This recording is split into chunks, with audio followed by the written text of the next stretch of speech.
I'm gonna call this meeting to order. This is the regular Culver Culver Redevelopment Commission meeting. Welcome, everyone. It's good to see everybody here. We don't usually get this many people, so it's kind of nice to see everyone. Got kind of an all-star cast out there. I'm looking at, council members. Burke Richardson, who represents the developers that back there to help keep us straight. So I know you're here for the public meeting. We'll get to it just as quickly as we can. We've got a couple of administrative things to work through. Shouldn't take us too long, and then we'll get to the main event. So without further ado, let's do roll call, please. Well, I got roll call first on my. All right, Marty, roll call. Schumann. Here. Monroe. Here. James. Joan here. Chardy. Here. Mr. Oosterbaum. Here. Now we'll do. To the flag of the United States of America and to the republic for which it stands, one nation, under God, indivisible, with liberty and justice for all. I'm sorry, I should have introduced myself. I'm Marty Oosterbaum. I'm the president of the Redevelopment Commission, for those that don't know me.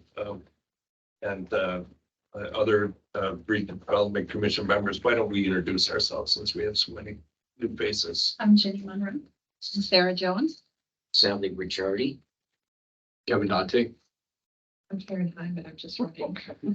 I should say it's not on the town manager. Town manager. There you go. Town clerk. Karen Schumann, Superintendent of Culver Community Schools. And I'd like to remind everyone, or let everyone know, and remind the people who come all the time. This meeting is being recorded. So your participation in this meeting is interpreted as your consent to be recorded. And not only to be recorded, but to have your recording replayed on the town YouTube channel, which this meeting will be featured. Okay, got minutes to look at from our September 18th, 2023 meeting. We've all had an opportunity to take a look at it. Give Sarah any thoughts, questions. Anybody have anything for Sarah? Motion to approve the minutes. I'll say. Yeah, you're fine. Motion to approve and seconded. All in favor? Aye. Any opposed? Okay, we've got approved minutes. Let's do the financial report. We actually did not do August's, but we now are updated through September. So we can just approve the September report. Everything looked to me like it's tracking as expected. Any questions for Karen? The Culver Town meeting.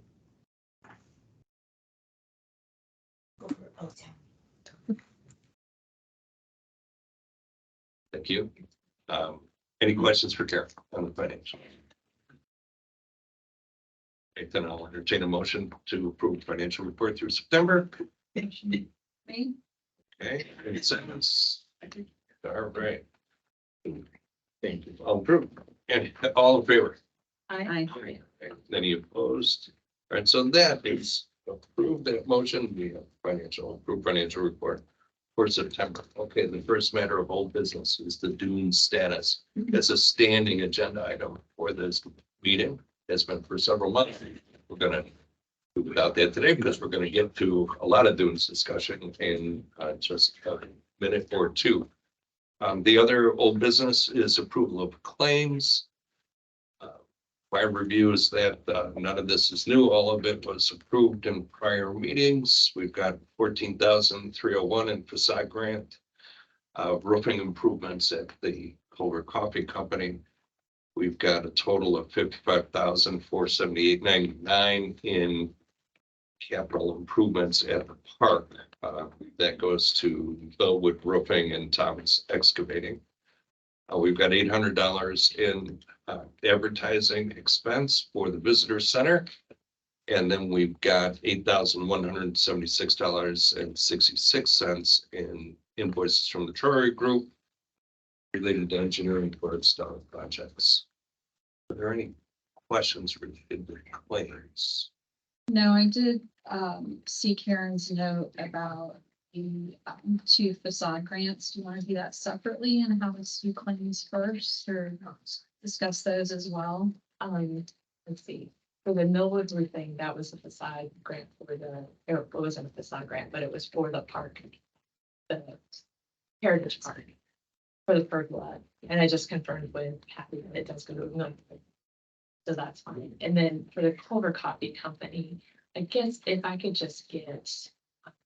I was not at that meeting, when we moved the two, and it's two separate facade grants. And the way the motions read, it could be, I guess, interpreted differently. So I calculated out what I believe that the Brockies, obviously they own two businesses right there. And so the bill was all together, but the total for that facade grant would have been 41,725, and we had paid out 27,450. I think so it would have been 27,817 to Brocky. I had insurance and 13,908 to Culver Coffee Company. That would be half of the quotes that they provided to. If you could maybe just do a motion so that you're approving those amounts. I did provide a copy of the minutes, and I don't think it was the actual minutes. I think the motions were just worded. A little murky. Yes, Okay, which is understandable. So it happens all the time. okay.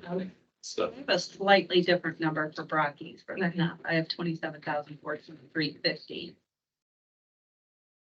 There was the two bids, A&M was 55,634, Yeah. and ACR was 54,847. So Okay. we did the half of the lower. Okay. Understand. And I did not have a copy of that other one. Okay. So. So it looks like Go back. I mean, we're I've not, been it's only paid a little us, but what you have paid them is accurate. Is what's already been paid is $27,423.50, which is the number that- Sarah has. bit. Yeah, that would be the Brocky. Okay. That was gonna point out too, is I think that they need to look at. People are logging into the meeting and they're not muted, so I'm going to catch them as quick as I can. I apologize. I'll make the motion to reaffirm the original facade grant approval with Rocky and Terrence receiving the $27,423.50. Sarah's number and the one you paid through, and then with the Culver Coffee Companies being $13,908, which is half of their lowest bid.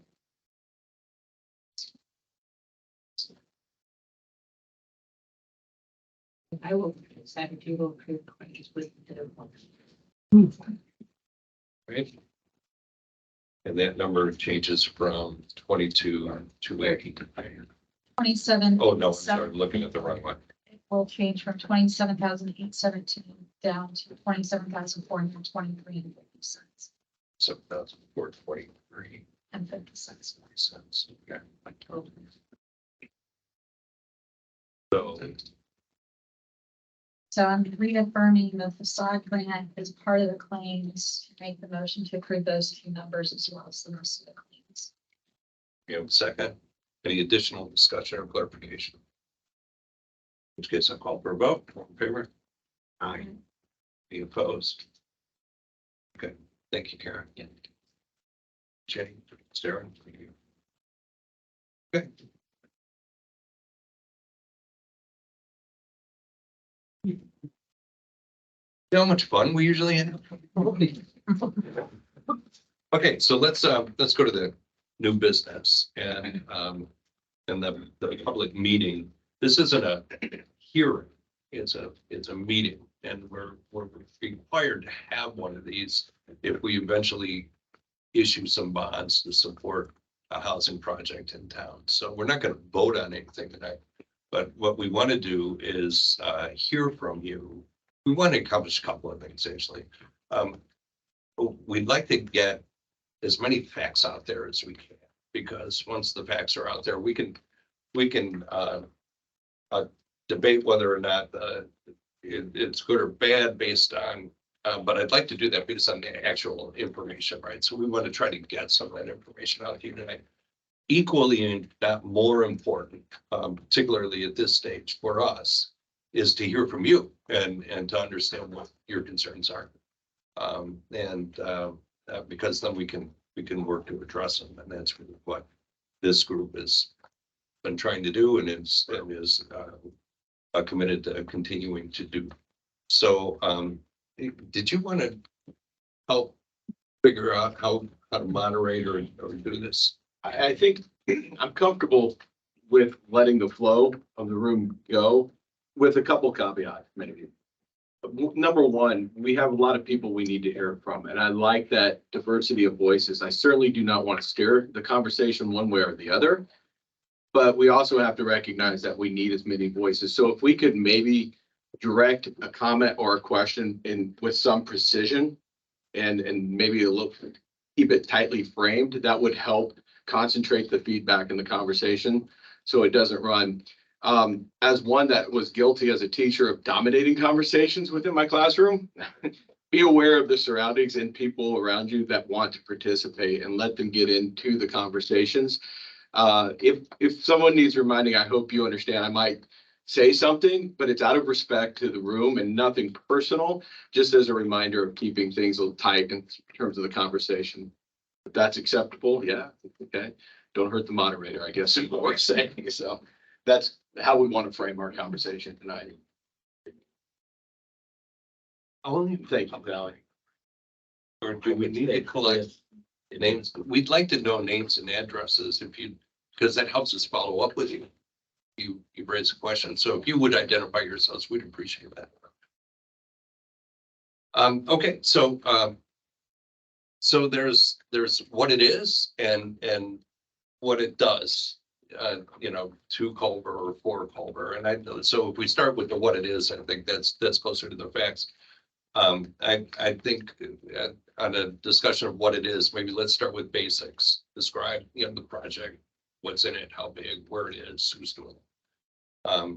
Then the other big categories and what it is, for me would be the environment. Lake Max, what does it mean, for Lake Max? Let's talk about that. Traffic has been another concern that's come up from a lot of people. So let's address that. What does it mean from a traffic standpoint? Taxes. What does it mean to me personally with respect to taxes? Let's talk about that. The deal. What is the town incentivizing? How much town money is going into this? Why and how? Those are all factual kind of base, things. And rather than me go through all of those, which would take probably, I don't know how long, way too long. It puts you all to sleep, but we'll just do one at a time, right? So we'll do, okay, let's talk about the basics, what it is. You ask questions relative to that.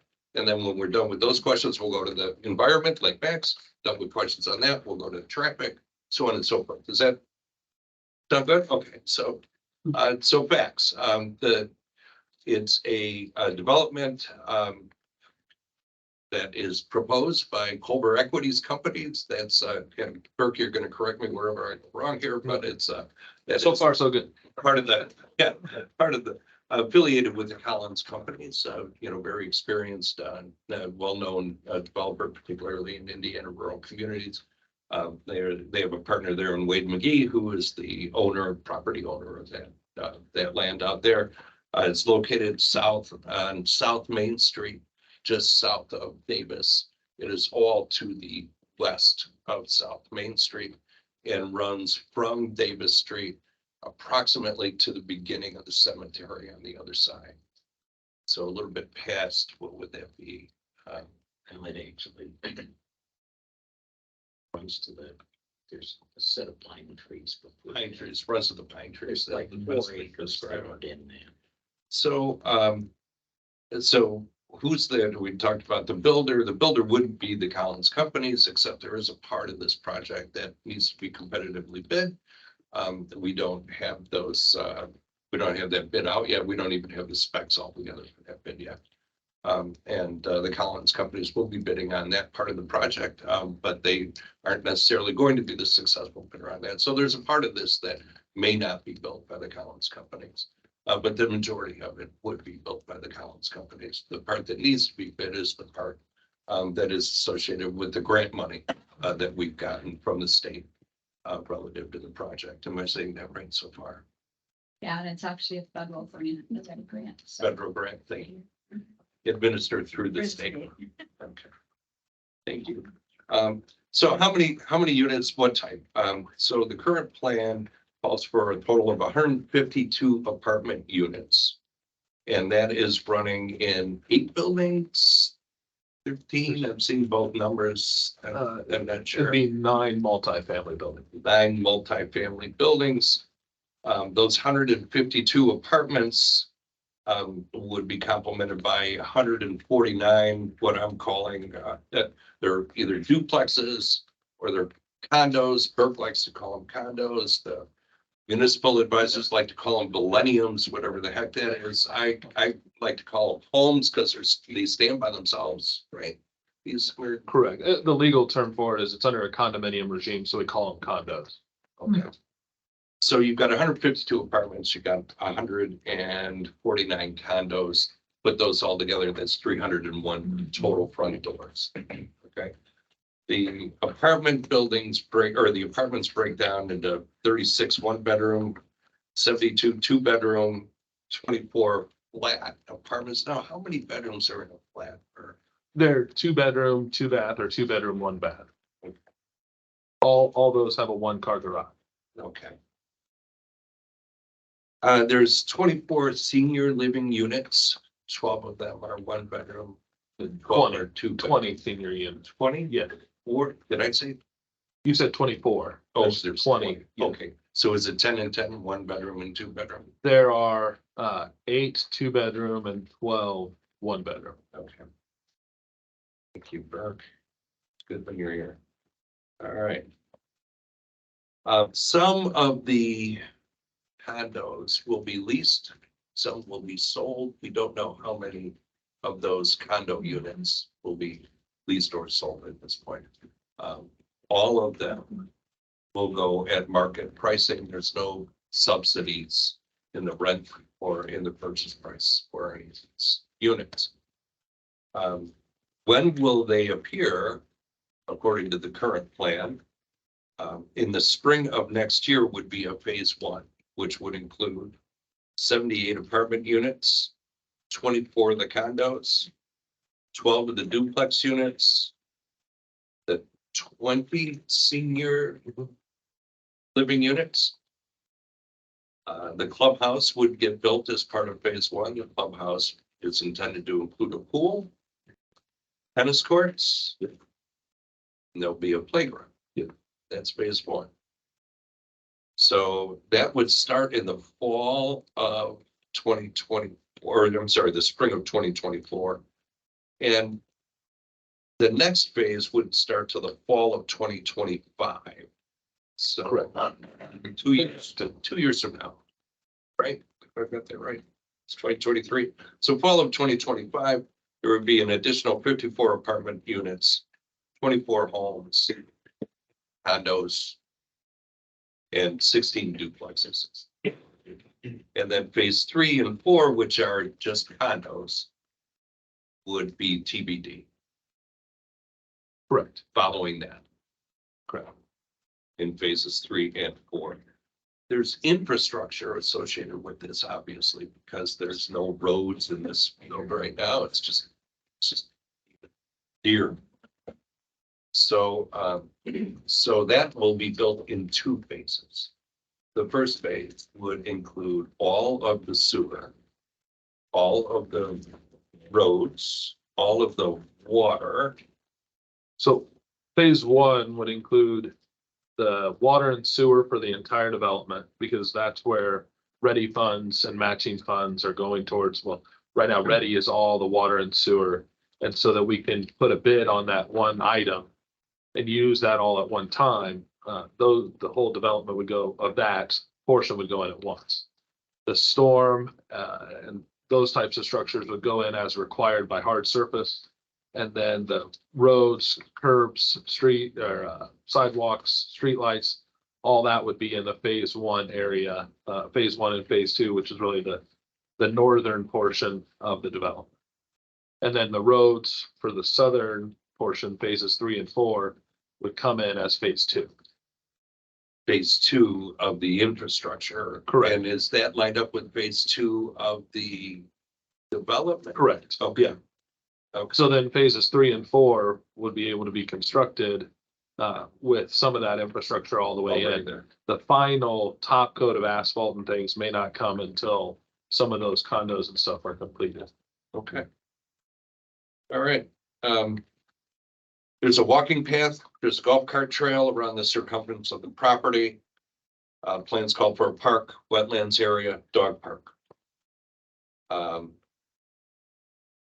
walking path and the dog park will be available to the public. Yeah, sidewalk, yeah. Okay. So I think I've covered the basics as far as I care to get into that at this point. So now I'm going to open the floor for questions regarding what this is. See if we've got any. Wow.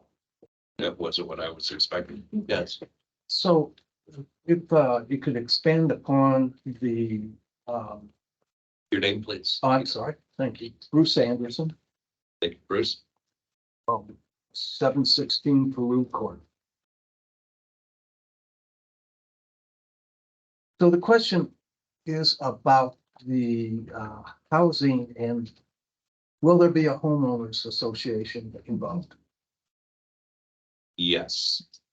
Yeah, so one of the processes for the development is creating what's called a condominium regime, which is a description of the area, which is the houses or homes, they're freestanding condominiums. And as a part of a condominium regime, they would have a homeowners association that would be managed by the developer according to law, the condominium Indiana statutes.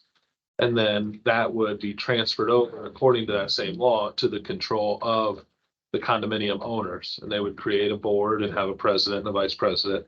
And then they would take on the responsibilities of managing that condominium association. This is often done a few years to 5 years after the start of the development. So it's not turned over to the owners with a lot of work to be done. The hope is that everything is, the grass is all grown in, the landscaping's all done, all of the irrigation system is running properly. And it should be a smooth transition from developer maintained to association maintained. And oftentimes the next question is, how much is the HOA fee?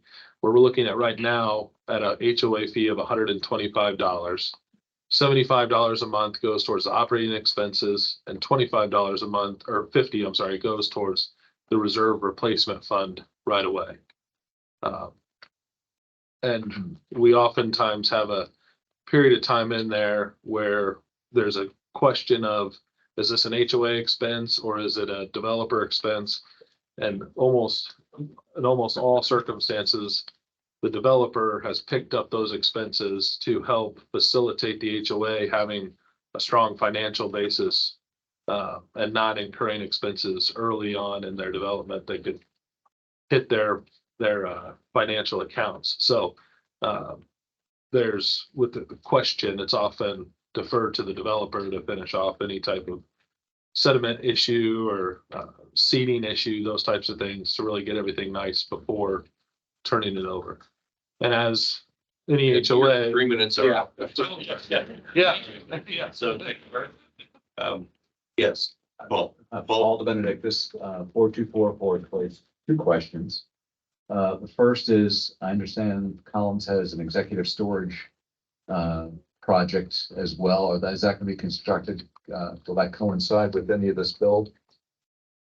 That development would be, yes, at a coinciding time, but that construction is ready to start any day now. So we're finishing up the designs with the TRC, and that could start sooner than spring of 24. Okay, and thank you. The second question, during these years of construction, will all the construction equipment materials be stored on site, or will they be placed in other parts of the town? Burke, you may comment, but we were Yeah, on site is what we're hearing for the efficiency of it. Burke, you want to? right. Yeah, all of for the period of time that you would have the earth moving equipment, it would all be stored on site. But oftentimes, once they're done, we move on to the next project. So they would not have machinery and equipment sitting for years on the site. They would complete all the excavation that's required and move on to the next site. That was a follow-up to the question where the old evil check was, where. Yeah, Yeah, the developer fatigue was an interesting way of framing it. I Okay. appreciate that, Paul. That was my two questions. Thank you. And yes, please. Phyllis Cox, I live at 612 South Main Street. Where are they going to be pulling out of since they're starting on the north end? Where is the exit going to be from there? In conversation with the developer, and I've made that call and I've spoken with Burke. As of right now, we're looking at coming in east on 19B and coming up Tamarick and entering the construction site from the south to absolutely minimize the amount of traffic going down Main and up through to Ohio to Mill. What about when the people move in? Where is the exit going to be? Okay, Marty, that's a detail. There was, we have two exits, Tampa Right. and Wabash. Wabash, thank you very much. Yeah. Tampa and Wabash, so there's two exits with no access to 17 in the development. So they'll enter and exit through those two streets.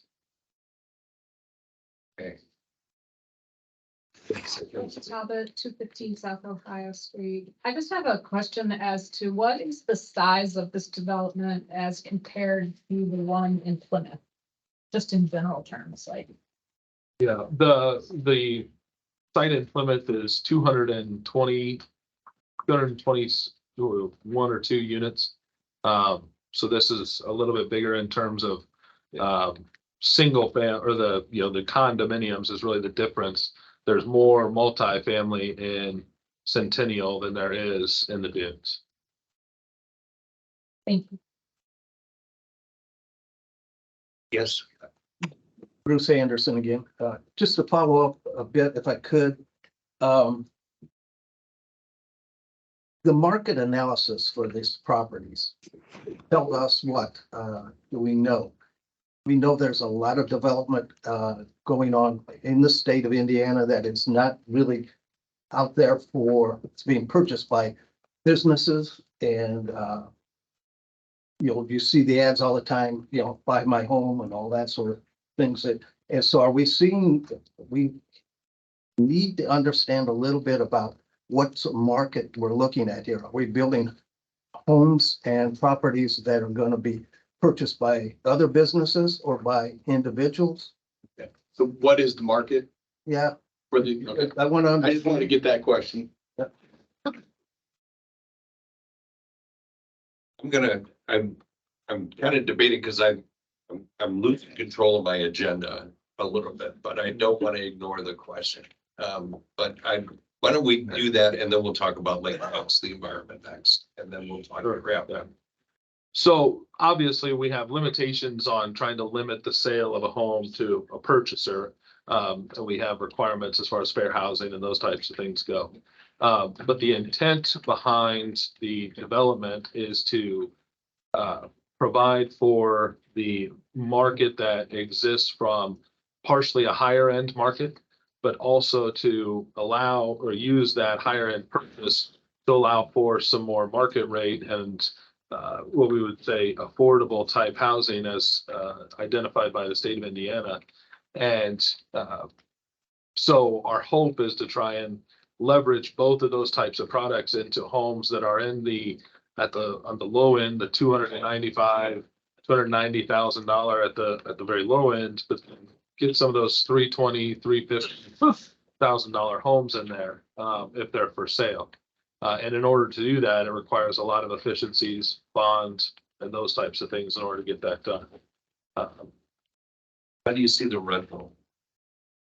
In terms of the rental market, Are you willing to gauge what the rents would? yeah, at this point in time, that's not my part of the facility. We do have a very close example in Centennial Crossing of what rents would be. And we think that they would be similar to what those rents are. In Centennial, there's 54 condominiums, limited by, you're also talking about a building site that's half the size. And of those 54, 34 are rented and they're full. So that rate is, we're thinking is strong for what the market is in this area. And the apartment rental rates. Same way, yeah, I mean, we see the senior style units around $1,000 a month. And I think the high end on apartments is the 24 units. The patio flats is $1,200, $1,300 a month, I believe. But again, I can't quote for certain on that because that's not really my area of expertise. Thank you. Marty, we have a quick comment, question online. Should I, Denise, if you're out there in the ether, would you ask your question, please? Yeah, Denise Doherty, 19396 Tamarack Road. You were stating that you plan on bringing all the heavy construction up through 19B in Tamarack. Is Tamarack weighted for that? That's an excellent question. I've got a feeler in for the county and I've got to get back to you on that answer. But we're gonna have to find a way in through there. And that's gonna coordinate with the county.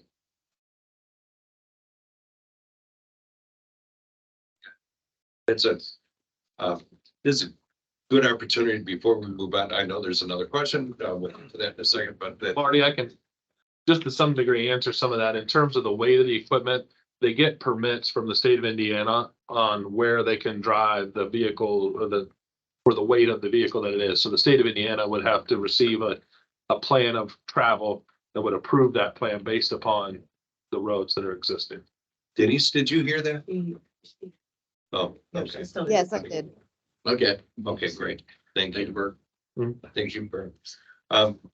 We are adding these on the link. If you go to townofculver.org and on the left side, you'll see something that says dunes. You click on that, you're going to see a bunch of documents that we just started loading today. In there is a frequently asked questions document. Looks like this, a lot of pages, a lot of questions. And we will be consistently updating that. And we're going to do it in a way where you can see the changes, right, easily. So well, I'm not exactly sure how we're gonna, but once you read it, you won't have to reread it every time to see if something changed. We're gonna try to point you toward, here's what's changed. And thank you very much to Kevin and Karen for getting that website up and running. I appreciate that. Okay, you said there's one more? Okay, so let's talk about the environment. The impact on Lake Maddox. There's a couple of things, and Jenny, I'm going to ask you to help me with this. What requirements, hoops need to be gone through relative to? The READY grant works a lot like an OPRA grant, which is Office of Community Rural Affairs, that uses what's called CDBG funding. READY is not necessarily CDBG funding, but because it's a federal grant, like the OPRA grants, it will require an environmental assessment. So Shannon McLeod, who's with Priority Projects, who's the grant administrator on the READY grant, will be responsible for that environmental assessment taking place. That normally will occur before any procurement. So in this case, if the READY dollars are applied to the utilities for sewer and water, federal grants look at the whole service area that project is servicing and the user base it's servicing. And they will do an environmental assessment as part of this process. And it usually also means that there are agencies that have to sign off on you doing the project. So that's a requirement of any federal grant. If $1 is spent from the Fed on a grant, you're going to have an environmental assessment that has to take place. The other requirement with a federal grant is what we call procurement. So as you were noting earlier, when you spend federal dollars on a project, any dollar spent out of the federal pool of money, it has to be procured through a procurement process, which is usually a sealed bid process. So if the ready dollars are being used for sewer and water, that has to go through procurement, and it means that anyone bidding on it goes through the bidding process. And so those are both typical requirements of federal grants that ready does require. It was described to me that the Indiana Department of Environmental Management, if I got the acronym right, would either have to sign off on this project or would have to say, nothing to see here. Go ahead. Is that true? Yeah, it's usually actually multiple agencies. In the case of ready, I don't know without looking deeper into it, but I know like with an Oprah grant, there's like 7 or 8 agencies that sign off. So some of those are related to like if you have Native American Indian agencies, sometimes it's 1 or 2 of those are signing off. They're saying, yes, we're okay with the project in this area. It depends on, you first define that area. So if there's, for example, a wetland, you may have other required agencies that also have to sign off. So Burke, Yeah. At this point in time, because we do have wetlands and a storm sewer system that's going into place, and you have a flood zone that's in there, currently we are working with the IDEM and facilitating our storm sewer system that's going into place, and they will have to sign off on that. We've had the Army Corps of Engineers involved for the wetlands to delineate where the wetlands are and make sure that there's no intrusion that's there. There's also in the planning of the storm sewer, a sediment pond that's designed to break between the wetlands and the flood zone and the storm retention area so that there'd be no unclean flow of water off the site into any wetlands or any flow that would go down to the lake or anywhere else. So all of that is part of the design process, receiving a lot of oversight as it should. And it'll all be given that approval before it's constructed. Yeah, I think in addition to the fact that you have federal dollars involved, you have to meet state permit requirements as well. So they'll have to submit like a drainage plan. Right. And some of those go through agencies that you might not think about locally if you're just renovating your house, for example, or doing a smaller project. please. Yeah, Paul Berry, 921 South Plymouth. The question is for our environment, what kind of buffering will there be or green space development within a standoff from the road and 17 standoff between subdivisions? Yeah. Absolutely. If you're, I encourage going to the website, the town's website, and there's a site plan that's there. And so you'll be able to see where, as of now, we call it preliminary because we're always watching what the needs of the community are and the market. And so some things may change in minute details now, but it's pretty well designed, and you can see where all the green spaces and things are going to be. There's a substantial amount of green space on the northern portion. One, because that's where your wetlands and flood zone are. But there's a walking path and a dog park there. There's parks around. There's 2 different playgrounds in the development.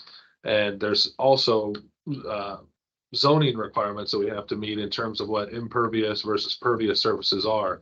And the project all lays that out in terms of what hard surface there is. And the engineers calculate all that stuff out.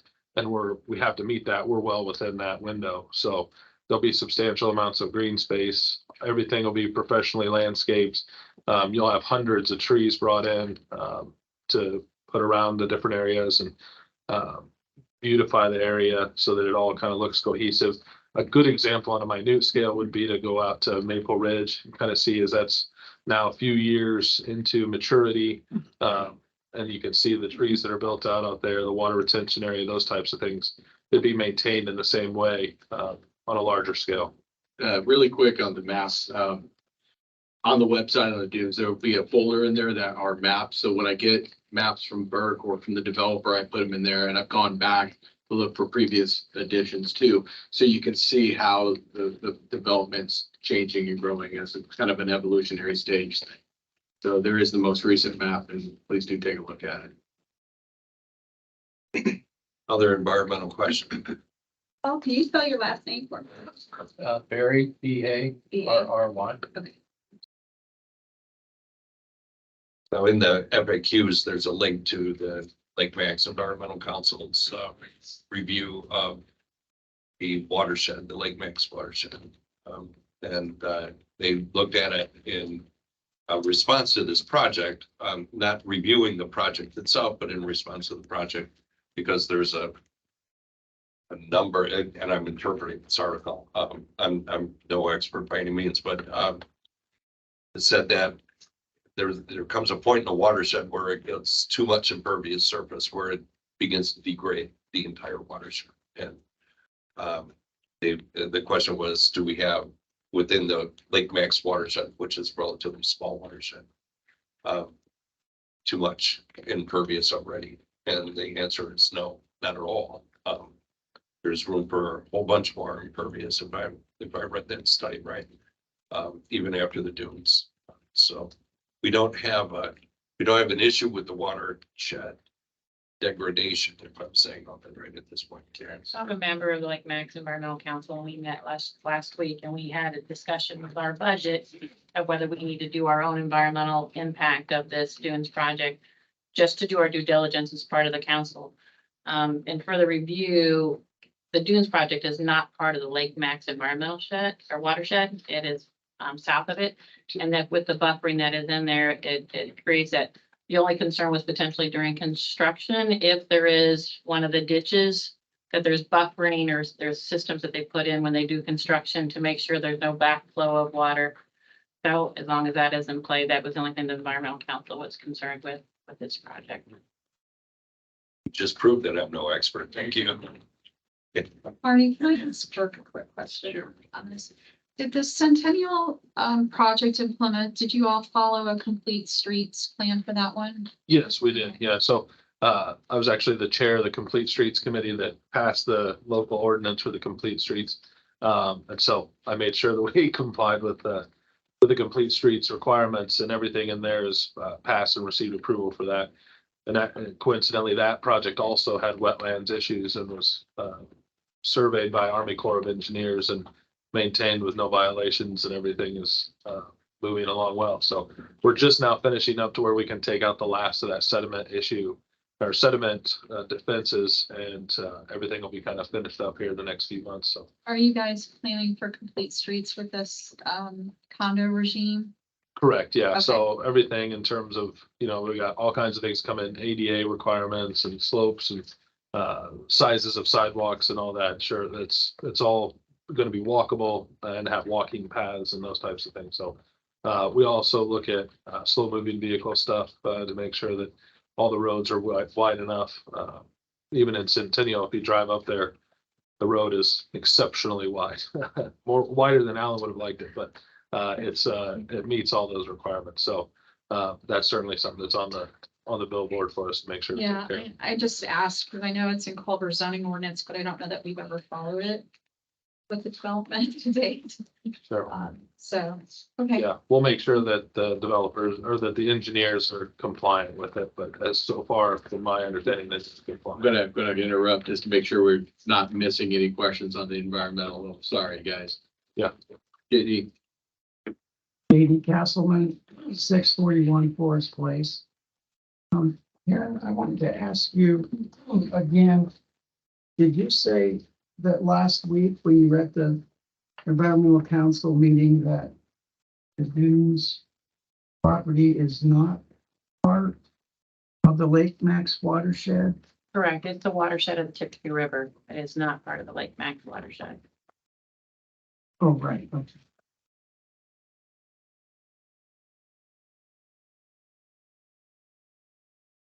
Any questions online with respect to the environment? Any more here? We'll go to traffic next. News and traffic. So, we've been talking about construction traffic. We may have covered half this topic already, and the other half is going to get covered pretty quickly, I suspect. You're on, Kevin. For traffic. Right now, when we listened last Thursday, Marty and I left that meeting and sat down and talked. And some of the suggestions were fantastic. And a lot of the major concern here is, what is the traffic going to do in terms of our landscape of Culver? Words like small town feel come into play. How many, the density, and how does it flow? Addressing the question, how does it enter onto Main Street that we had earlier? These are very real concerns.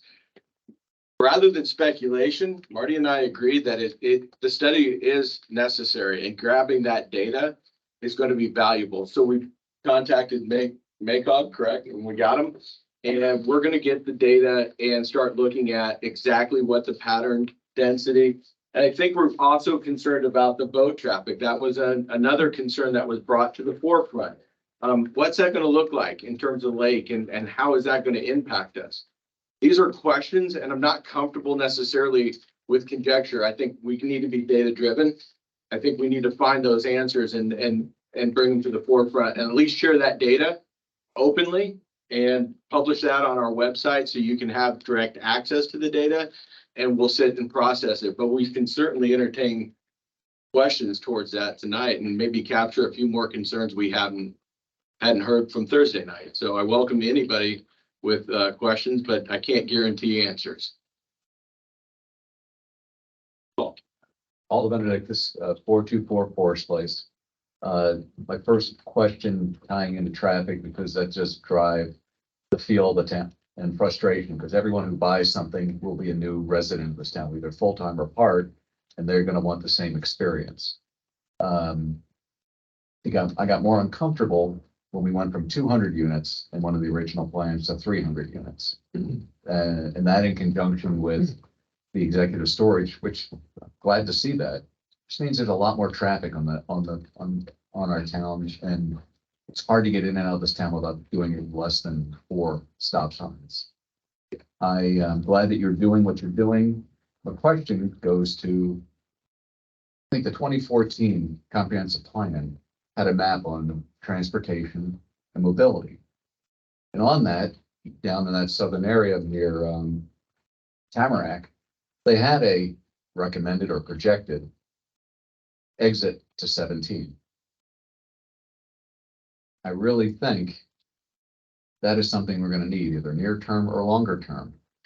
And I don't think it defeats the economic purpose that people are saying of driving through town, hoping that people are going to stop at the stores downtown. I think you're going to lower the frustration level, the traffic violation level, and probably the safety issues that will occur as people that have to go to work are trying to get out of town. So framing that question for me, just so I capture it and not to lose it. Access 17. to 17. Yeah. Why and what is driving the decision for no access to 17? Would that be correct? Yes. Okay, appreciate that. I just want to make sure I capture the essence of the question. As an add-on, I just noticed when they did have that plan, they actually talked about or showed a roundabout down right near where the old people check is. Please don't mention that to my board. Thank you. Anyway. Do you want to address it from the developer standpoint on that question? Right, so in terms of access or a route from the development straight out to 17, was that kind of the, so Yeah. when we looked at some of that, one, there's a large field there between the two that would require purchasing or some type of easement to travel across that land. And there is a road that would kind of be, that would work with an access to 17. We would lose some of the units in order to accomplish that. But we also were concerned about, as a third issue, is having a straight road that would go through would draw high speed traffic as opposed to just the residential traffic that's from there moving through the development and causing the road would be straight. And so it would be, concerned that it would be a higher speed that it could be patrolled and certain things done to help prevent that, but that was a concern that we had. A major part of that being that field that's there between the two. So, and the cost of purchasing that field only for the benefit of a road. I'm gonna capture that first part of your question too, the 2014 comprehensive plan that has that study. Being 10 years almost removed from that, I think it's time to get fresh data. And so that's why the reissuing of the current study, not relying on it. It is informative. I absolutely agree with that. But I think we're more comfortable capturing as it is right now, because we need it to move forward. And appreciate that. Yeah, and if I could make a comment on that, first of all, it strikes me as no surprise that from the developer's perspective, increasing the costs, decreasing the sales potential, and decreasing the attractiveness of the development would be concerns, right? So I'm not surprised to hear Bert say, I don't think we ought to be connecting in the 17. My real concern is, do we really need to do it, right? Let's do that traffic study, because in your question, Paul, is an assumption. And I'm not sure that assumption is valid. I have my own assumption. And I thought I was pretty right, and then I started seeing studies. Well, no, you look at it, the numbers are all over the place, right? So let's turn to the experts, and Maycog is an expert in figuring out traffic. No argument there. Here's what they have to say, what assumptions they base it on, because Culver's different, right? And we need to make sure that their assumptions are bent right, for this town. And then I think we can have an intelligent conversation. It's Bert? I think that. I'm sorry, I'll get to you. Right. Yeah, Okay. I'm sorry. And to add to that, I think part of the thought process for our development as well is to provide housing for people who are here on a daily basis anyways from outside of town. So those people are on the roads already, and that's where Maycog comes in and can calculate what that number is using coefficients and things that I don't know, that say that the people on the roads in Culver aren't only people with Culver addresses. There's people who come from Plymouth or Argus or, surrounding areas and drive on the roads. And so if that has to be factored in as not 300 new cars on the road every day, there's some factor in there. So our hope is to see that some of the people who are driving here will now live here as opposed to live in other towns or in rural areas and live where they want to live in town as opposed to out of town. Thank you, Bert. Let's and JD, I'll come right back to you, but let's capture this. I guess, my question is about the traffic, I guess it's a traffic study that you're gonna do. Is that what you think? And so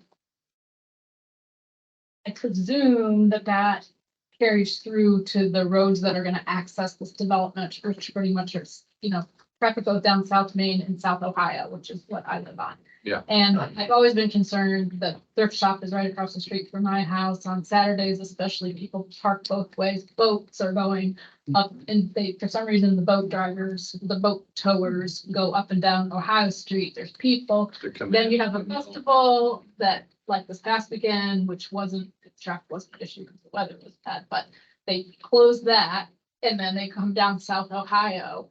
And you just have a lot of kids and families and elderly people, and it's just already on a Saturday kind of a mess. So a long time ago, I came, and I don't really want you to not be able to park on both sides of the road on Ohio Street, but I feel like something needs to change even before this,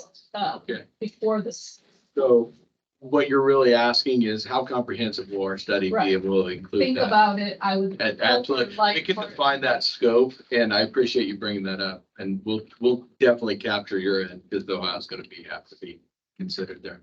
Thank you. I don't think it would hurt to have a site design transportation. You have engineers in and out of this town every day, Yeah. just about. Yeah. Because a lot of engineers would never recommend putting a road out to 17 through the middle of a development, especially a wide road, because people tend to speed on wider roads. That's why when you narrow roads at the entrances of your towns, it's a pain for a semi, but you want it to be a pain for a semi. You want them coming in slowly. I have one So to more. have an engineer look at that while they're in town or working on something else you've got going, it's not a bad idea. Just an addition, I don't know if this is something, Yeah. because of the thrift, not just because of the thrift shop, it's a problem all over town, but people park going the wrong way on the street, you know, like however, and so it's just, people do that, pull up to the thrift shop because it's closer, but they do it all over town. Appreciate it. So. Wayne and I had that conversation this morning. It fits into, yes, we'll work on that. Two online, JD, can I ask you to hold patiently and we'll capture the online? Thank you, sir. Yeah. Appreciate you. Denise has a question first. All right, Denise, you're on, please. Yeah, Denise Doherty again. I'm just hoping that that feasibility will include the 19B Tamarack entrance you're planning on using, not only for construction, but as well as for the main entryway or gateway to this new division. Noted. Noted. Thank you. Thank you, sir. Oh, JD Hubler is on the line. JD? Yeah, thank you. JD Hubler, 26 Fleet Parkway. I have a process question about traffic, and it's just about when does the traffic study happen in relationship to the phase developments, and once those and the results of the study, and then any downstream decisions that need to be made as a result of the study. So process oriented question, if you could just share kind of step 1, step 2, step 3 type of thing. Thanks. Absolutely. JD, if I understood your question correctly, when are the traffic study happening? Is that correct? In terms of the development, yes? Yeah, you have it, Kevin. And then once you get the information, where are we in terms of the development happening? Because that information will surely, as you mentioned, provide us with data that we then can use to make better decisions in real time as opposed to the 2014 comprehensive study. I appreciate that. I think the first thing we need for the data is to move forward with the development, because that's been a driving concern within Culver. And representing that voice accurately is to capture the data prior to full-fledged development, not counting the executive storage. I think, JD, in my opinion, I think that it has to help us make decisions and evolve. One of the things is the housing development, one concern. From my standpoint, I see it as an integration. How are we integrating this into the existing town? Because one of the concerns is that came out of a comprehensive study is we need new housing, but we want to keep our small town feel. And the integration part of this is essential, not losing that small town feel. So I think the traffic data that we capture initially will help us make those decisions and try to honor that the town has charged us with. But I think on the backside of the development, I think it would be equally useful to bring in a study to see, after we've settled in, to see if it's doing what we thought it's doing, test our own decision-making, if you will. I'm not saying initially right after the development, because I think that would be too soon, but I would like to slate one maybe 4 or 5 years out the backside of the development to ensure that we're capturing and honoring what we intended to do with the initial decision-making. If that answers the question. I'm gonna Yeah. pile on. Yep. A little bit on that. So we don't know from MACOG how long they will take, because we just asked them, right? And they're gonna get back to us and tell us. The process for this, I'd like to talk a little bit about it. It gives me another chance to make an advertisement for our website. This is the process calendar, right? The planning calendar document, which is on the website too. It lists every step of this process. You can see it's quite detailed, right? We've got a bunch of steps.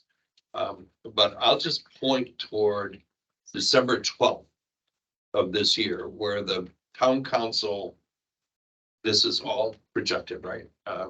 Nothing's in stone, but the town council then would have their third reading on the bond ordinance, and that bond ordinance would have to be passed for the bonds to be issued. And the bonds need to be issued for this project to go. So that's we're here, in late mid-October. We're working toward have it all closed. We hope to have a lot more certainty. We don't want to get to the middle of December kind of wondering, is this really going to go or not? Obviously, there'll be readings at the town council before that. But that's where the end zone is for us from a timeline standpoint. That's what we're driving toward. We don't have an agreement with a developer yet. We've been actively pursuing that agreement. The question is, in working with Burke on this agreement, we've had our differences, right? Are we thinking about everything, you know, that we need to be thinking about to put in the caveats so that if there's something down the road here, you know, that you guys bring up and we're like, oh, well, we already told the developer they can do this, right? You know, so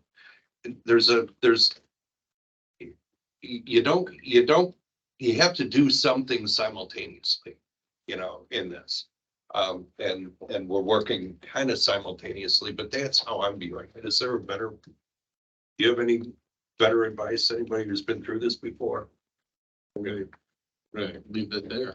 And if Davey's been patiently waiting. Oh, I'm sorry. No, it's okay. All right, Davey, I want to bring back your hair. Go ahead, sir. I have two comments regarding traffic. One being getting back to this possible exit out to 17 and the reasoning given that the developer does not want people speeding through the development. I understand that. However, I have been in the development in Plymouth. There are no speed bumps in that development. And I almost got ran over a couple times. People speed through there 45, 50 miles an hour. Why can't the developer put speed bumps in this development to slow traffic and you know, access 17? So if I captured it right, JD, you're asking the question, I think there's two separate questions here. The first one is why not 17 still? And the other one that I find that I haven't heard in its original is how will we pacify traffic within this community, within the development? What kind of pacification? Traffic, There's and no there are traffic measures. calming in the Plymouth Centennial. And Good, thank you. Speak to that.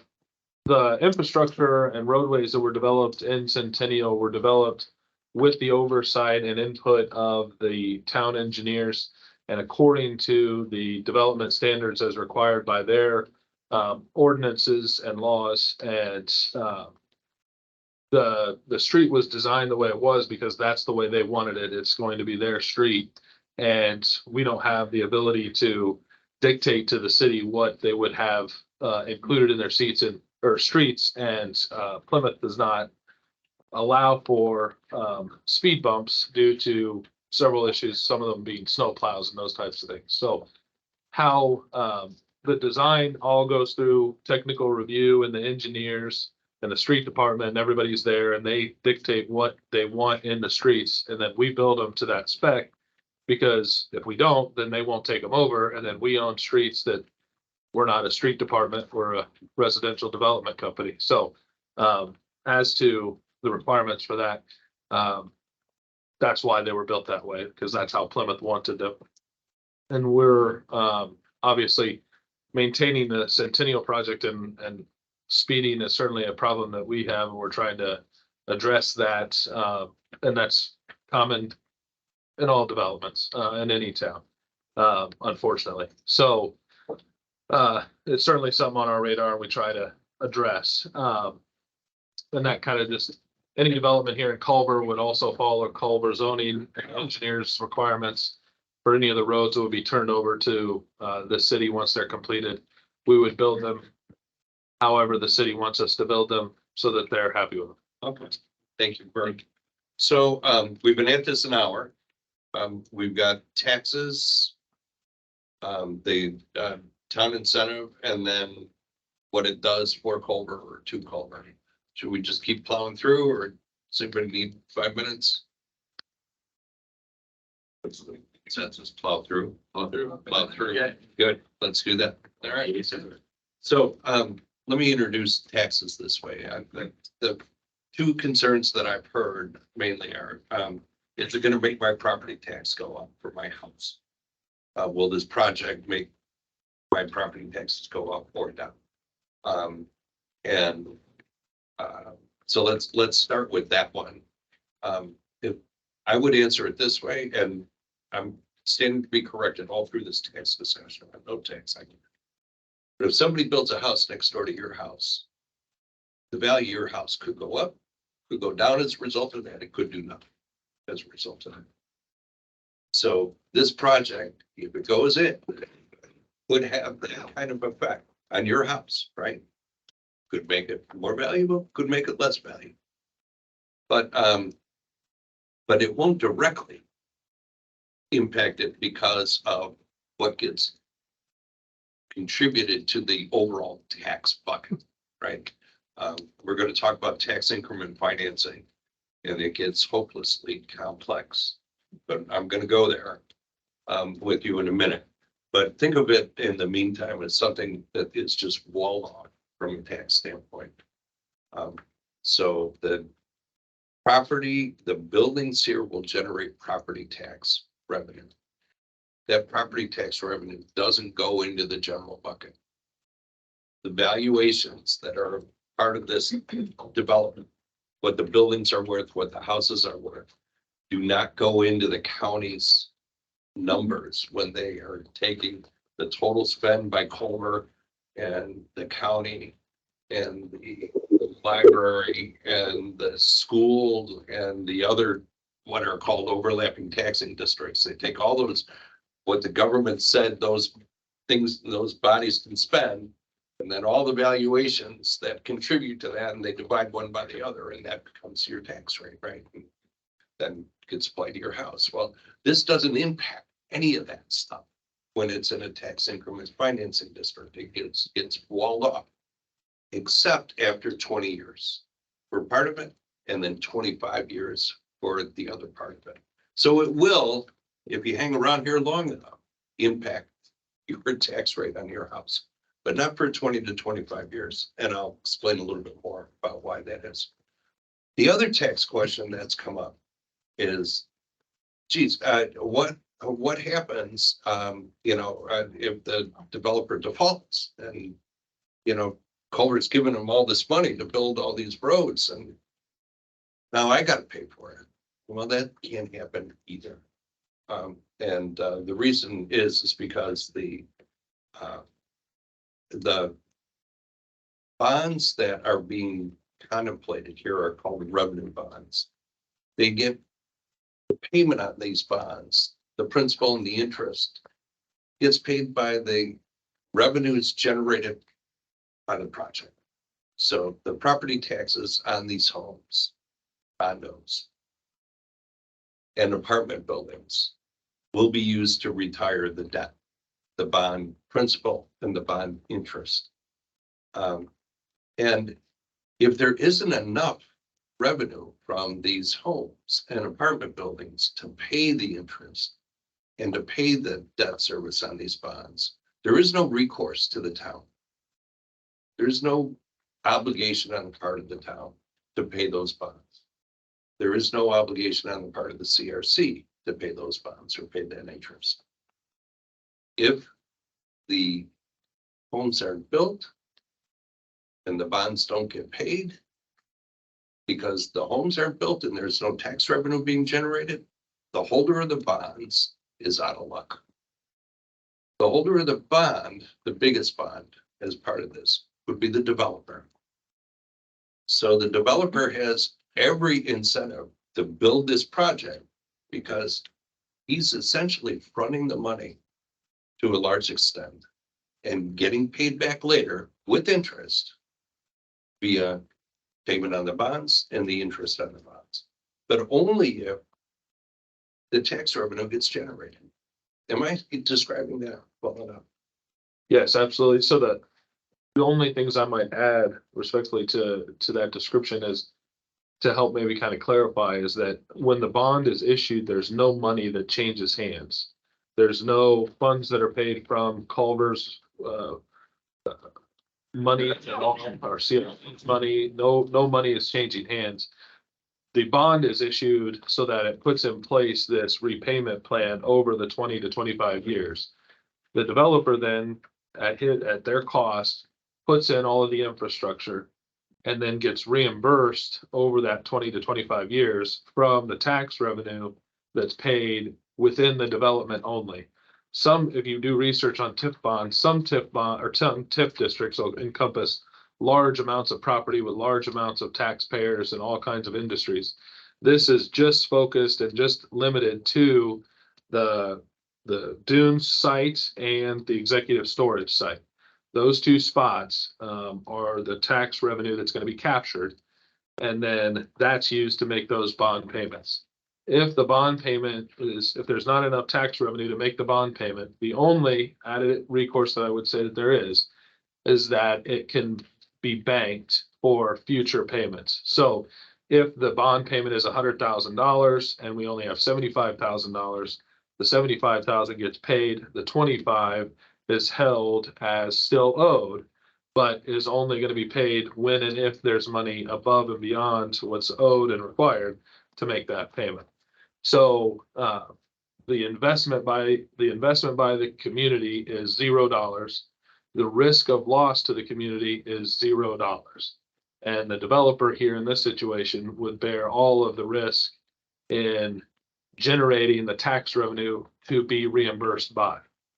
And the analysis of the cost of the infrastructure and what all you include in that, maybe a little bit aside, the cost over that 20 to 25 years at a reasonable interest rate is much more than will be reimbursed over that period of time. So the cost of the infrastructure over 20 to 25 years is such that it helps reduce the burden on the developer, which helps to provide housing at a better rate.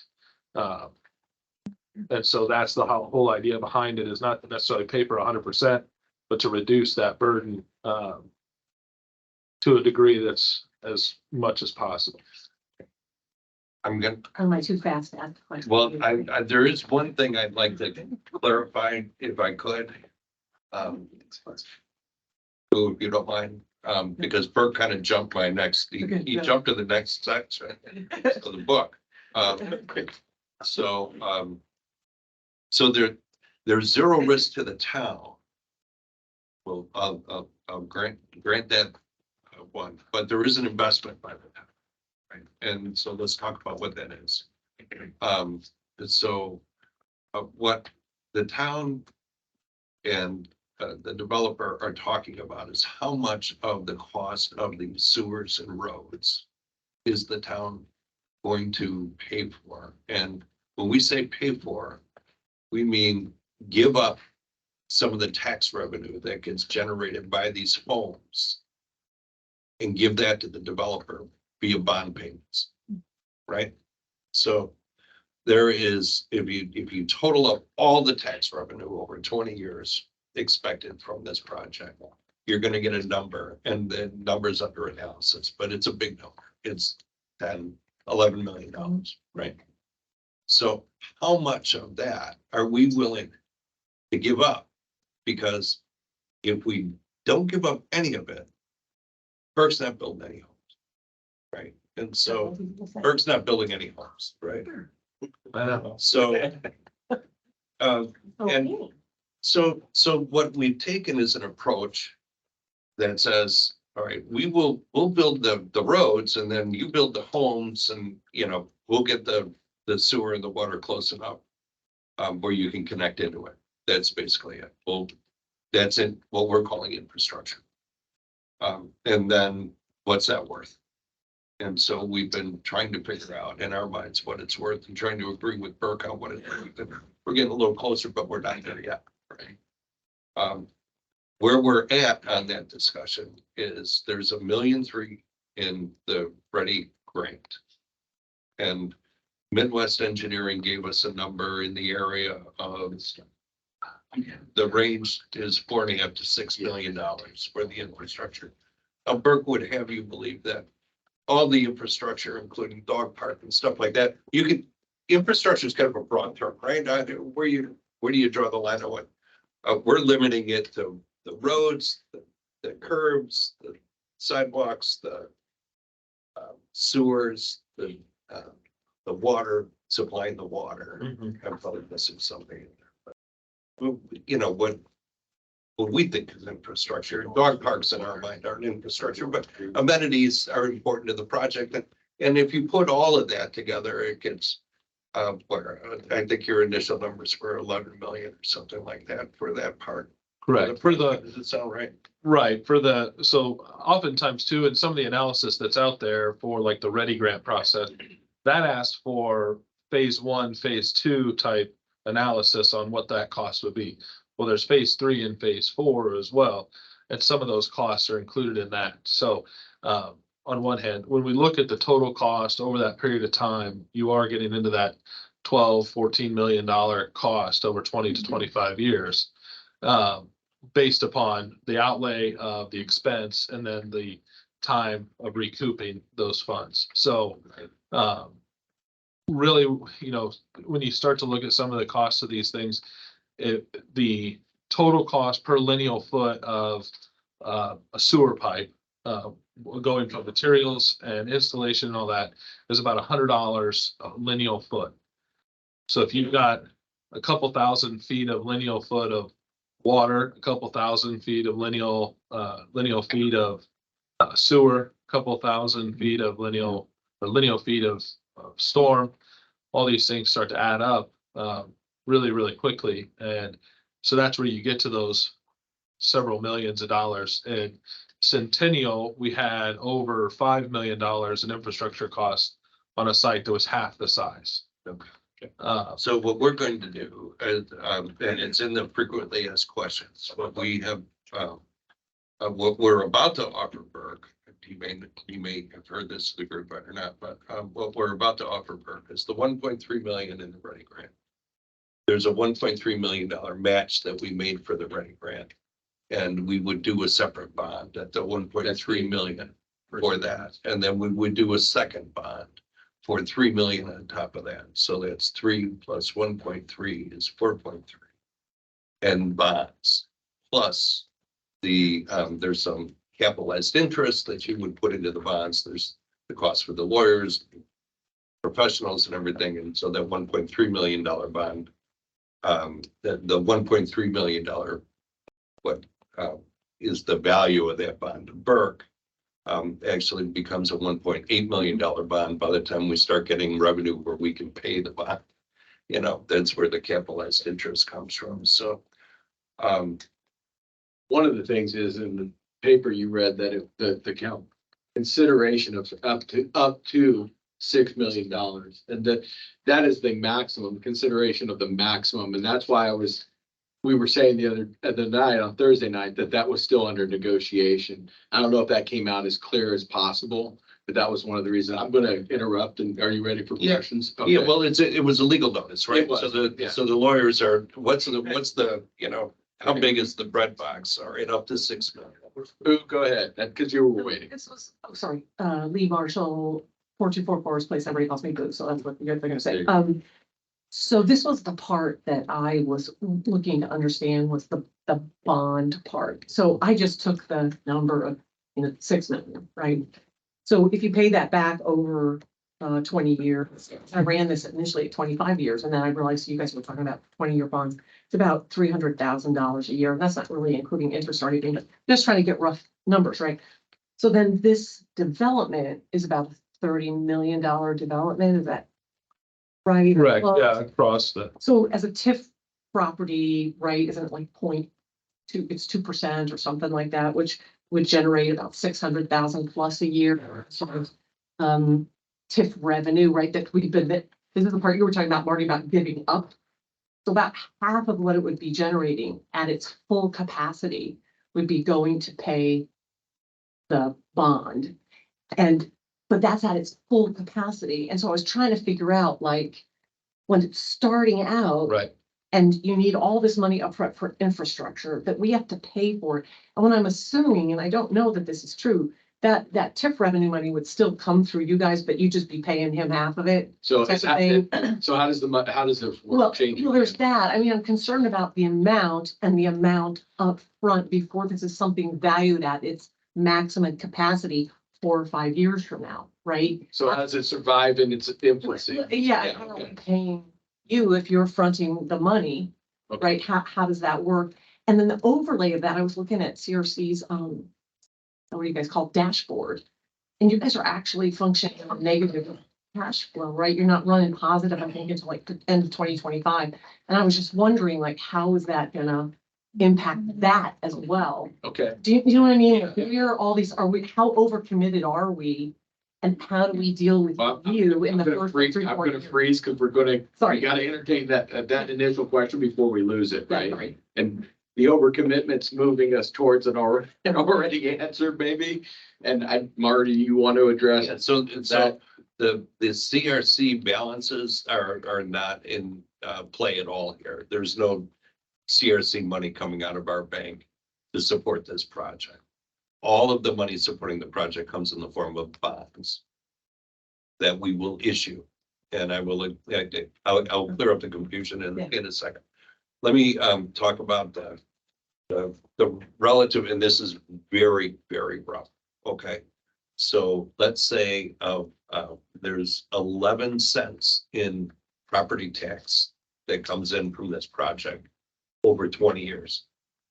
We should get about 2.5 to 3 cents would come back to this commission to use to help us replace capacity in a sewer plant or help build some more infrastructure or an amenity that the town wants. All right. So that's what we get out of this. The other 2.5, 3 cents, let's call it 3 cents. So now we're down to 8 cents. That is the cost for Burke to for the actual infrastructure and then the interest on top of that. So when you were doing your calculation, you said, okay, you got to about half, right? And so probably about another, let's call it 80% of that half, right? So what would that be? Another 40% of the total, right? Would be interest over the amortization schedule of the interest, right? I was just wondering. So that's how you get to the 8. Now we can give you, and we will give you the whole payout, the stream. Because part of this is also based on, and what we're actually doing is pledging a percentage of the income that comes in. And we don't know, we guess what that is. We don't know what it is up front. We just based on the schedule of the build and the estimated values of all this stuff and what the tax rates are now, we come up with this schedule. So For bankers. Well, Baker, yeah, I was gonna add that. Yeah. I can't do this. Experts. Thank goodness we have Baker Tilly who's handing it to me and they make it like understandable for me. So these are numbers and are generated by experts in the field, Baker Tilly and.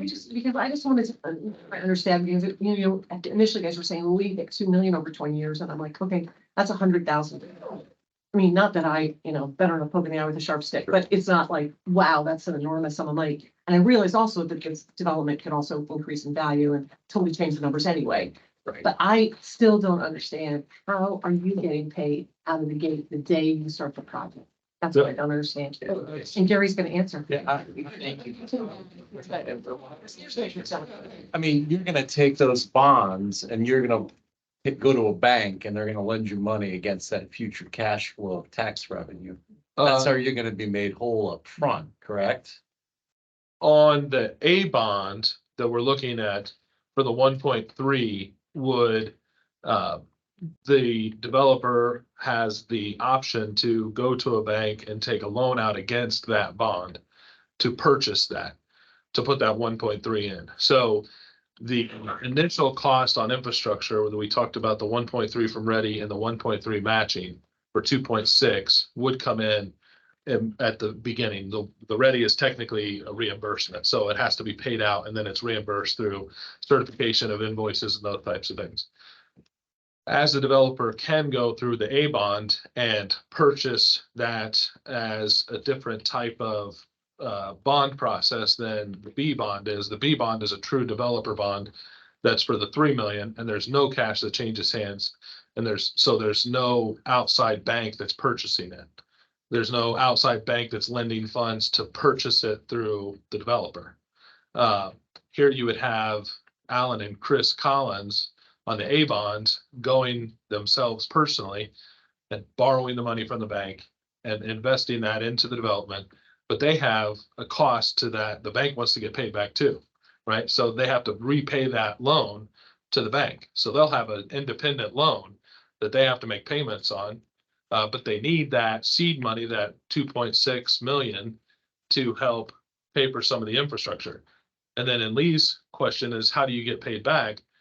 Frankly, the answer is we don't. You don't get paid back. So if we start in spring of 24, that, all those improvements won't be assessed until January 1 of 25.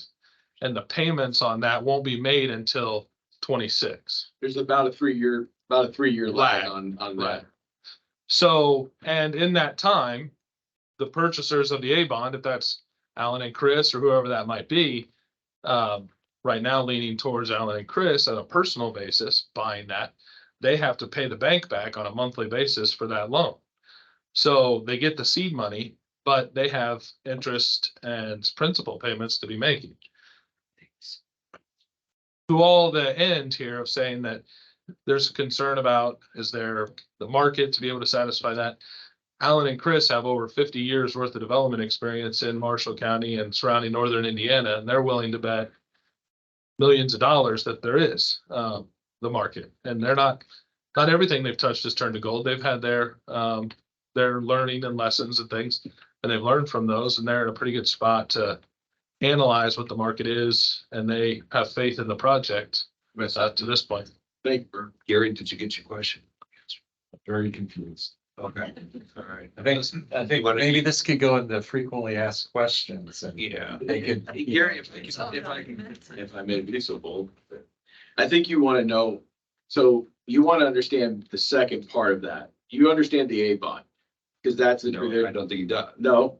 Okay, so you want an explanation for both. Well, I don't know if it's just me. No, I'm sorry.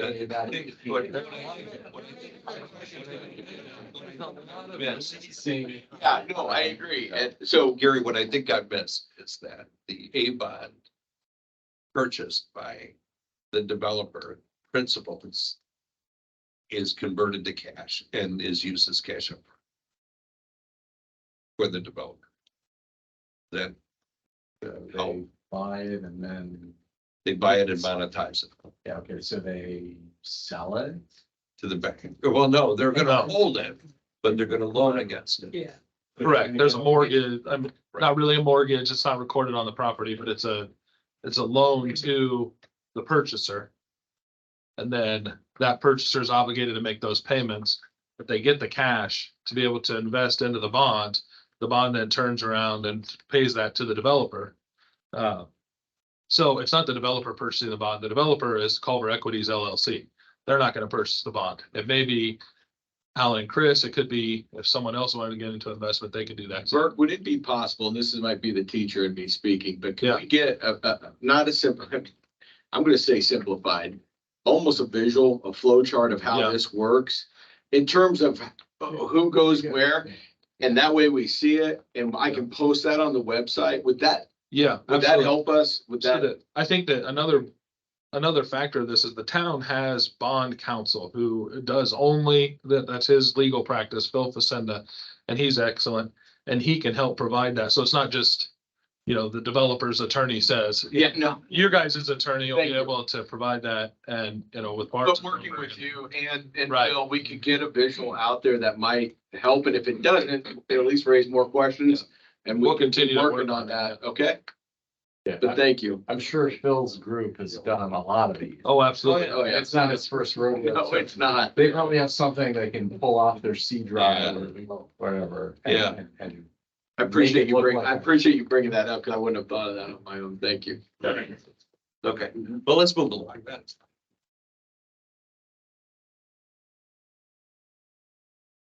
I think we're kind of at the, all right, what does it do for Culver? What does it do to Culver? So this is kind of where we freeform it a little bit. I'm just gonna open up the floor. And See what comes up. yeah, All right.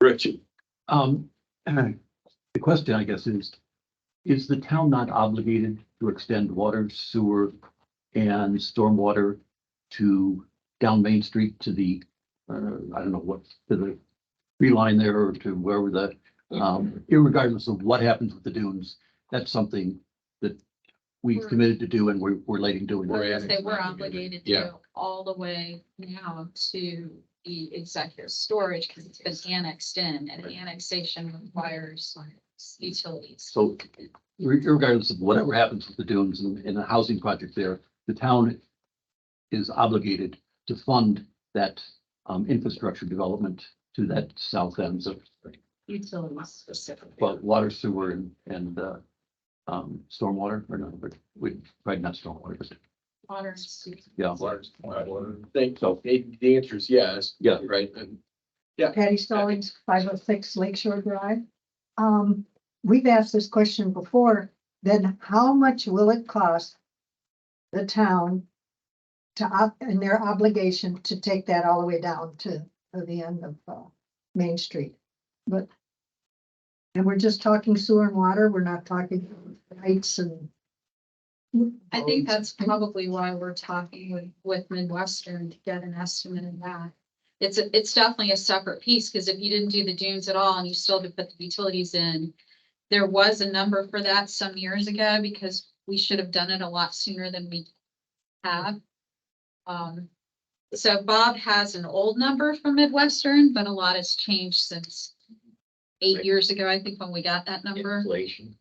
Yeah. So that's a good follow-up question to get an answer to. So we'll chase that down. We estimated, just briefly if I can, we estimated to go from the edge of the Dunes property down to the Howard property and across and down the Tamarack property. We estimated the cost to put water and sewer in there to be between 1.5 and $2 million. The hope with going after the Ready grant, Patty, that was one of the reasons that when I was town manager and before that on the town council felt that we should apply for a grant, because we've got to do those utilities no matter what. And redevelopment can invest in utilities and infrastructure. That's what most redevelopment commissions do across the state.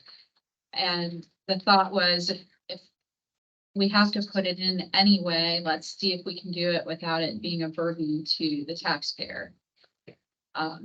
So hence Ready, and Ready is meant to incentivize. Ready 2.0 is coming out next year, and the state would like to see a lot more housing across the state. So they would like 60% of the dollars coming out of Ready to go into housing. 60? Yeah, 60%. So they're trying to incentivize getting this done. And when you can partner with a TIF money, or if, some towns have much larger pools of money to draw in than the town of Culver, or say a Bourbon or Argus or whatever surrounding communities. Ready is also supposed to help incentivize housing in rural communities when it comes out for 2.0. That's what they're telling us. Go ahead. Again, briefly, just to add to that as well. In the analysis of the TIF bonds for the Dunes project, the only infrastructure that was included there is the infrastructure within the parcels of the Dunes project. So the plan was to extend, and is to extend, I mean, it benefits the Tamarack property, but the cost to extend from the Dunes project all the way around to the Tamarack property is not included in the TIF funds. That's just an investment from the developer to extend that sewer down to the Howard property and around to Tamarack. There is a benefit to the Tamarack property and the executive storage, but in the cost that we talked about, the $7 to $8, $9 million upfront, $14 million over 20 years, that does not include the cost of that materials, time, and labor to extend all the way over. Thank you. Okay, well. Alderman Benedictus, again, last time. I like your question, what does it do for Culver? Because that's really an underlying thing for all of us. I would like to think that there is a scorecard of what this is supposed to deliver for us, because this is just one development, but it's so big. It has a town-wide effect for every resident. And what are you measuring it against? What does it do for Culver based on what the people want and what we want to keep? I would like to see a statement from our elected officials. Where do we stand as a town council on this development? Where do those who we've elected say we want this to do? And I just, one last thing, I do appreciate You guys you've been out in front and you know what happens to pioneers? They get arrows in the back. So, I personally appreciate this is a refreshing process. And like to see it continue.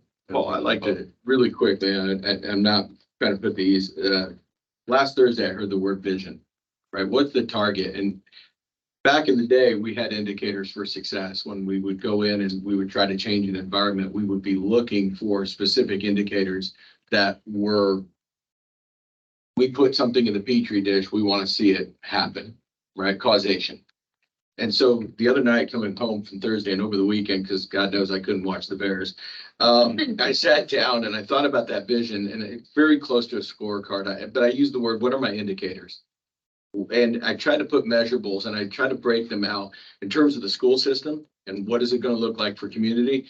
What is it going to look like economically? What kind of business are we going to attract? Are we going to embrace a recreational model? That sounds more like a question, but I started trying to flesh out indicators, almost like a checkbox. I don't know exactly, it has to be specific. There has to be a specific number attached, and I haven't gotten to that point, Paul, but I started thinking about that, and that's something we can definitely follow up with. But I think it also has to be a town level. It can't be Kevin Dante, these are my indicators. They have to be vetted, added to, and it needs to be a conversation. So I want to try to begin that conversation here in the next, give me a couple months, and hopefully it'll put something out to start building some feedback on. That's good. Right up front, yep. Brett Hildebrand with Marshall County Economic Development. Bert had mentioned something earlier and I wanted to expand on that. He had mentioned that workforce, that a lot of the workforce, when you're doing your traffic counts, were coming in from other areas, and that's most true, and it's changed. That's the biggest change since 1990. Culver has gone from 1,600 full-time residents down to just about 1,200 full-time residents. And that's the big change. Your fire department suffers from it. Your downtown suffers from it. It has to hurt the community. That's one thing that this project could turn. And how that will affect that is there's an old saying in economic development, retail follows rooftops. You know, if you want to fill those retail spots, you need customers to live here. And that's what it's going to do for this community. Thank you. I also want to add the metric. So when I was a kid in Culver in the 80s, 95+% of faculty and staff from both schools lived in town.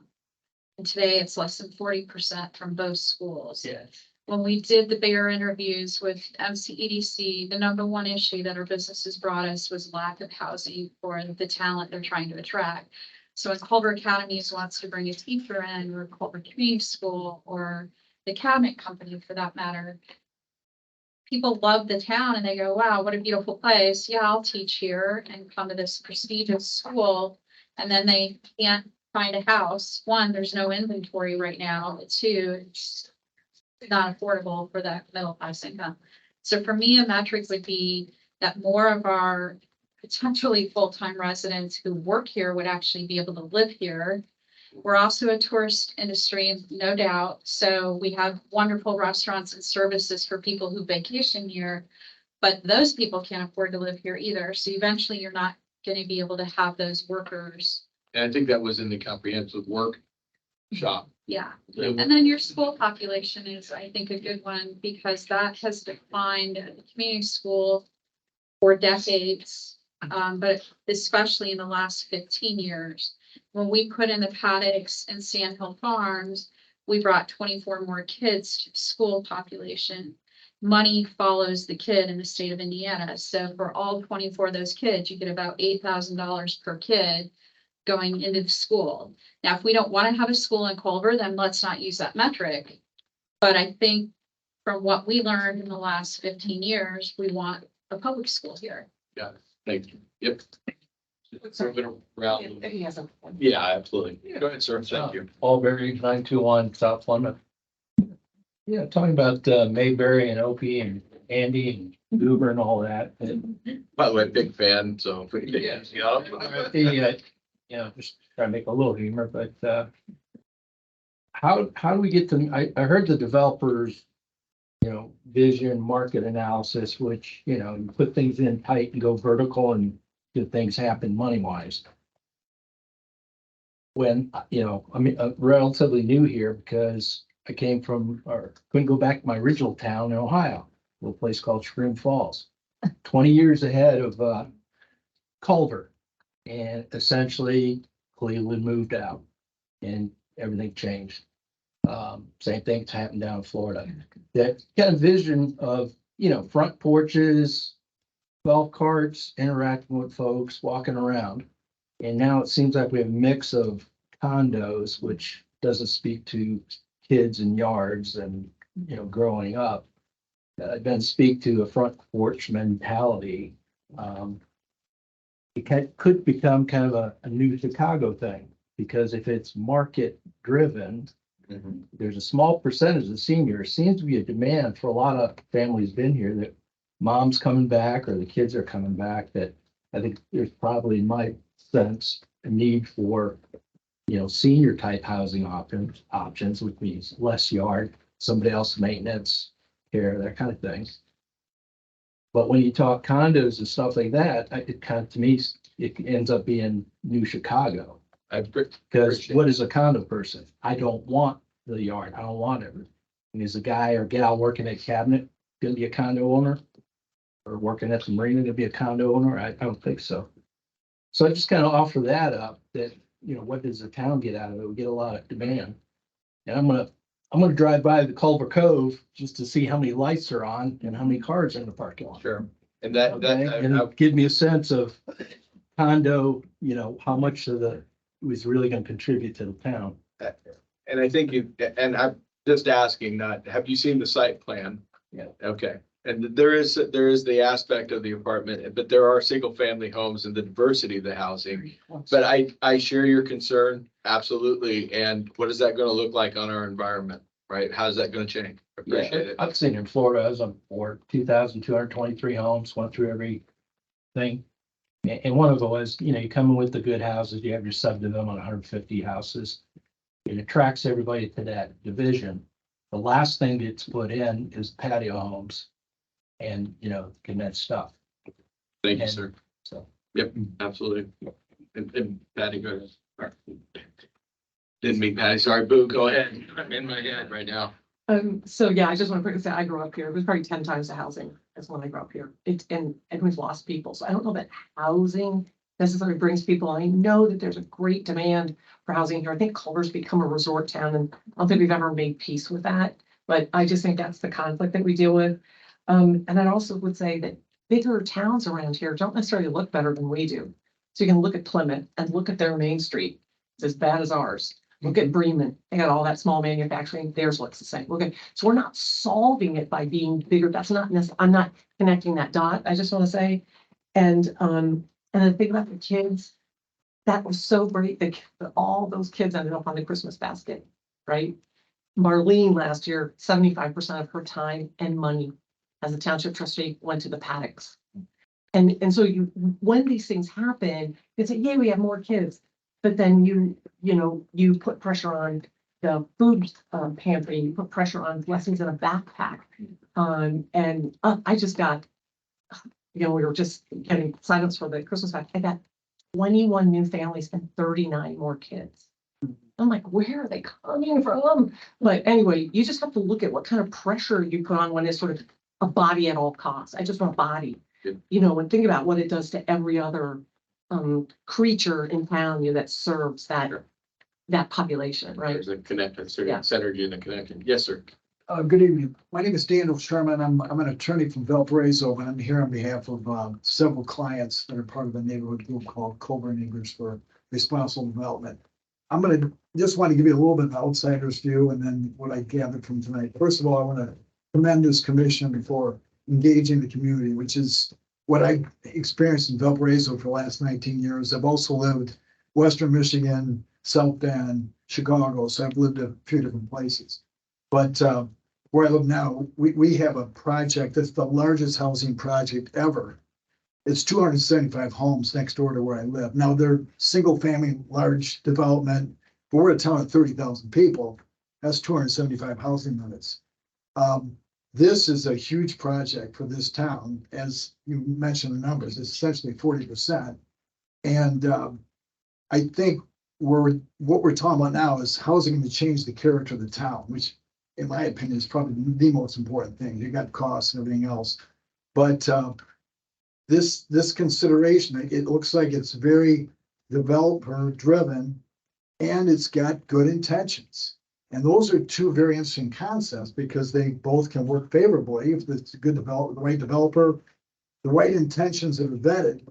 But it's just, you just can't rest your laurels on those. Good intentions with nothing else. And a developer, it doesn't get you there. So I would just urge this community to do all the things you're talking about tonight, especially the traffic study. 40% more people essentially in the town is a lot. It's going to change the character. It's going to change your life every single day. And I've seen that in Valparaiso a little bit, but it's been measured development. Measured development, I think, is great. Well thought out development is great. But pushing through something with good intentions and nothing more is dangerous. I mean, to give you an analogy, it might not be fair, but you don't want this place to turn into Pottersville, like in It's a Wonderful Life, because it's just wrong thought out. So I wish you well. I think you're on the right path here, but Thank you. you need some more work to do. Thank you. Thank you. Definitely agree. And I think the integration part of that, taking it away, is understanding and continuing these conversations. These aren't meant to be a resolution, but rather an ongoing conversation. I appreciate that. In the corner, JD, thank you. Yeah, I have one last comment. Napanee has recently started the development there of 125 units. I think that is much more moderate. It's controlled growth. And I think that we should look at what Napanee is doing on that scale. I think it would better fit this town than 300. Thank you. Appreciate you. Anybody? What do you want? Bert, go ahead. Yeah, Jan. And full disclosure, council, you represent a real estate developer, is that right? No. Okay. I'll be forthright. I represent a real estate developer. And interestingly enough, Mr. Hildebrand, you can answer. I found in statistics, the height of the Culver community was 1970 was 1,783 residents. The last time the Culver community was at this level was prior to the Depression. And so that, when I looked at some of those analyses, I was concerned about that. I'm going to stop Okay. because it's going to take a bad maybe, but go ahead, Mike. You haven't had word. Mike Stallings, 506 East Lakeshore Drive. That comment that was made about the decreasing of the population of Culver. Has anyone looked at the fact, and that's full-time residents, I believe is what he said. It is. Okay, what about the buildings in Culver that are owned by people who are not residents of Culver? They come here. I've seen more Culver military flags in the yards. So this town is not decrepit. It's not going to the dogs because it doesn't have 1,700, it only has 1,100. It's that I believe it. I've heard the numbers of 25 to 30% of the houses in this town are owned by people who do not live in this town other than maybe spending the summer here or coming to see their kids in Culver. Yep. I think that's a true statement, Mike. The visitor center and the Leagues organization have both studied that, and they use the homeowners exemption on the property taxes as kind of a substitute for, are you full-time or part-time? And I think you're right. I think they came up with in town probably 30 to 40 in that range. I forget the number. And then around the lake, it was much higher than that.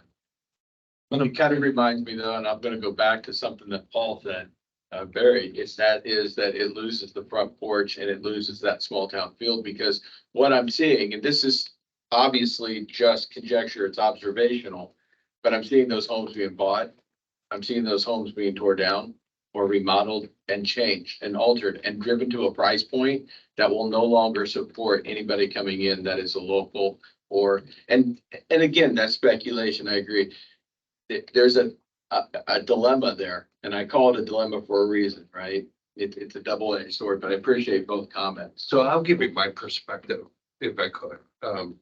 The um, the health of a town to me is measured by if you look out your front door, if you see fathers and mothers pushing strollers, you know you got a fairly healthy town.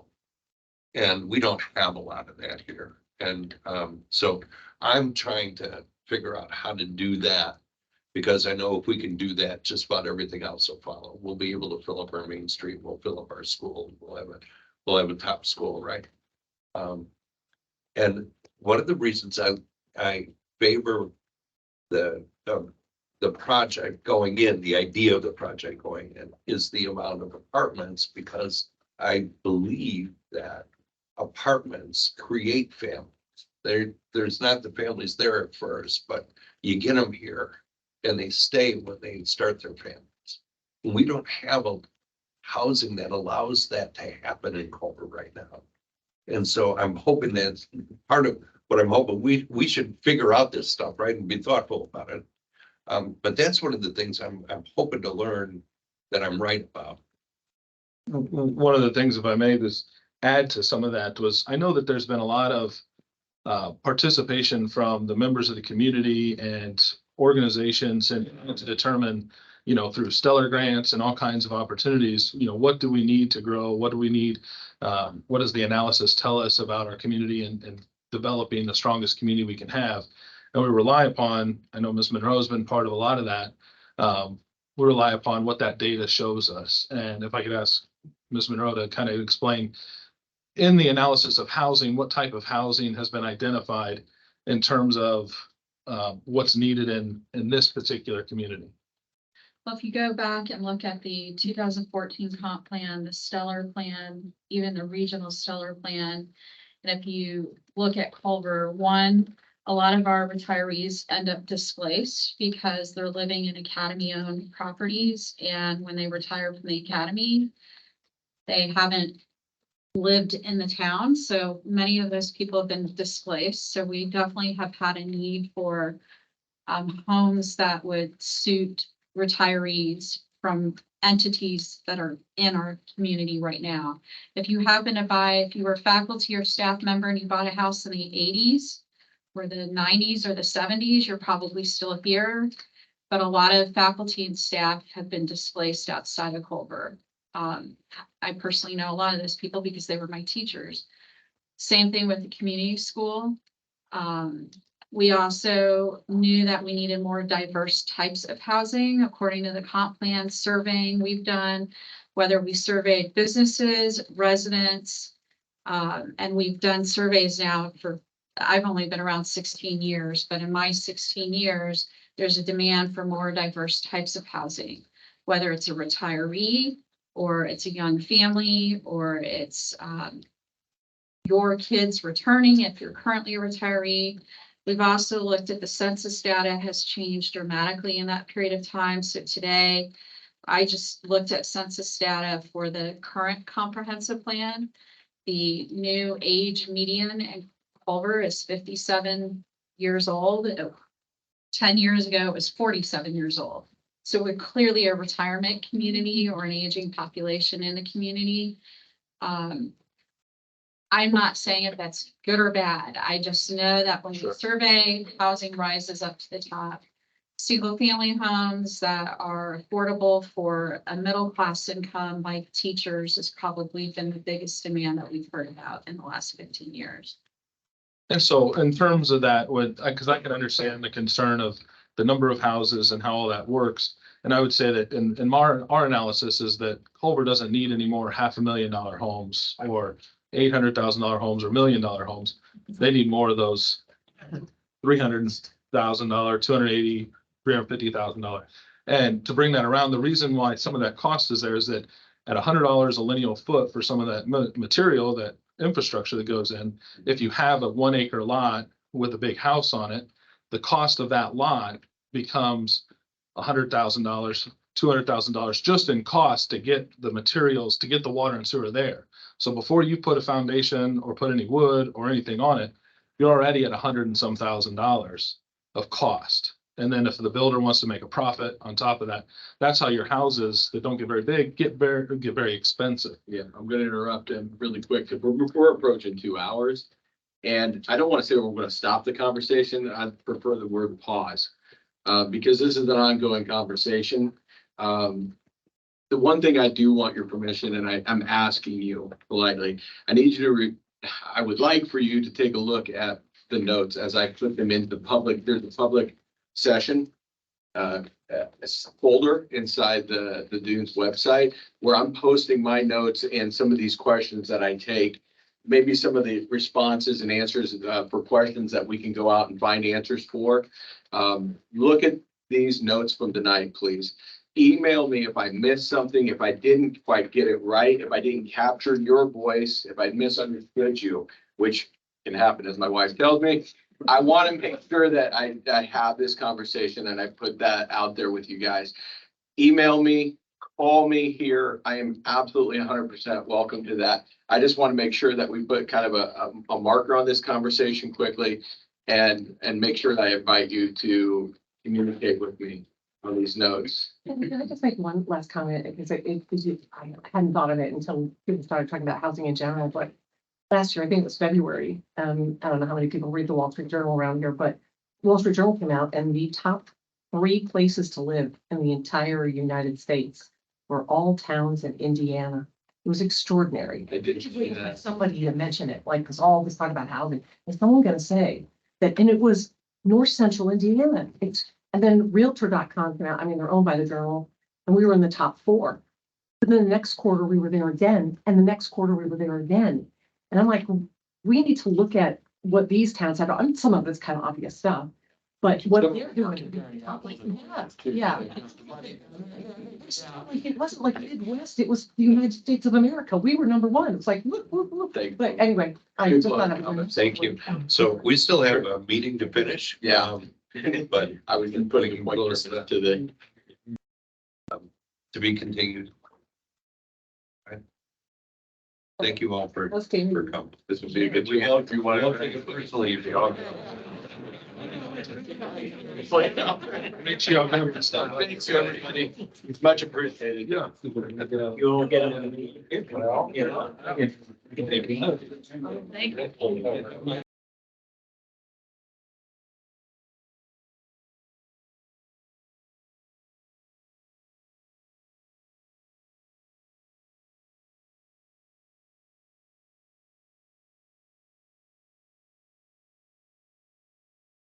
It's not for my son's gonna take over. Yeah, the one, it's South Shore. They were up there too. Oh, my God. Not a great. So. Well, Friday was still there. Looking for this lady and everything. So they said, I don't know, bad. Something like that. That's not even for you. That's right. Yeah. We left for a week. Anyway, next year I'll say. Or you're saying. I realized that this afternoon. Well, I thought that. I intended to give it. Okay, when's the earliest we can hear? They're gonna have. I think it's something. April 15th. I know I can report you back. I mean, I think if you waited another. As long as you're current on stuff and you get your application. Oh. We didn't have a chance. Jimmy. He was an interesting. He was an interesting. I'll start back over to question. It would probably- All right. So, thanks. So, Yeah. I read it. Because I was that. Comfortable with the fact that we asked them to do this work a year ago. Because that, I mean, I would be comfortable us signing or authorizing Marty to sign a Baker's to continue to work. Yes. threw it on the tree. Engineer for that matter, but you've been through this.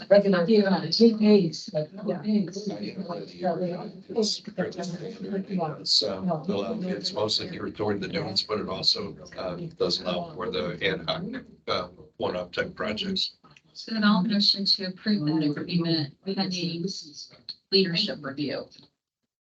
I'll take a second on that motion. I'll second that. All in favor? Aye. All right, got approved on that, and then, possible additions to the TIF district. Here's, the thinking, there is let's take. Again, trying to think of which one is the easy. Everything. They're not, none of them are easy. The, what do you call them? I'm sorry, Mike, or I should ask you, what do you? 415 Lakeshore is, yes, but what's it called? It's got a name, right? The lofts. The lofts of 450. So that would be one, property to consider, including, the Baker Tilly did some initial scribbling on it, and it looked like it would be additive. Did you see that note you did, from the, okay, so they did some initial penciling on it and thought that it might make some sense to go ahead and, include them in the tip before year end. Is it reestablishing? Because it's. Yeah, it would be reestablishing it. Well, it would make sense to do that now if we're gonna have these other public hearings anyway, right? Because it requires the same hearings. Okay.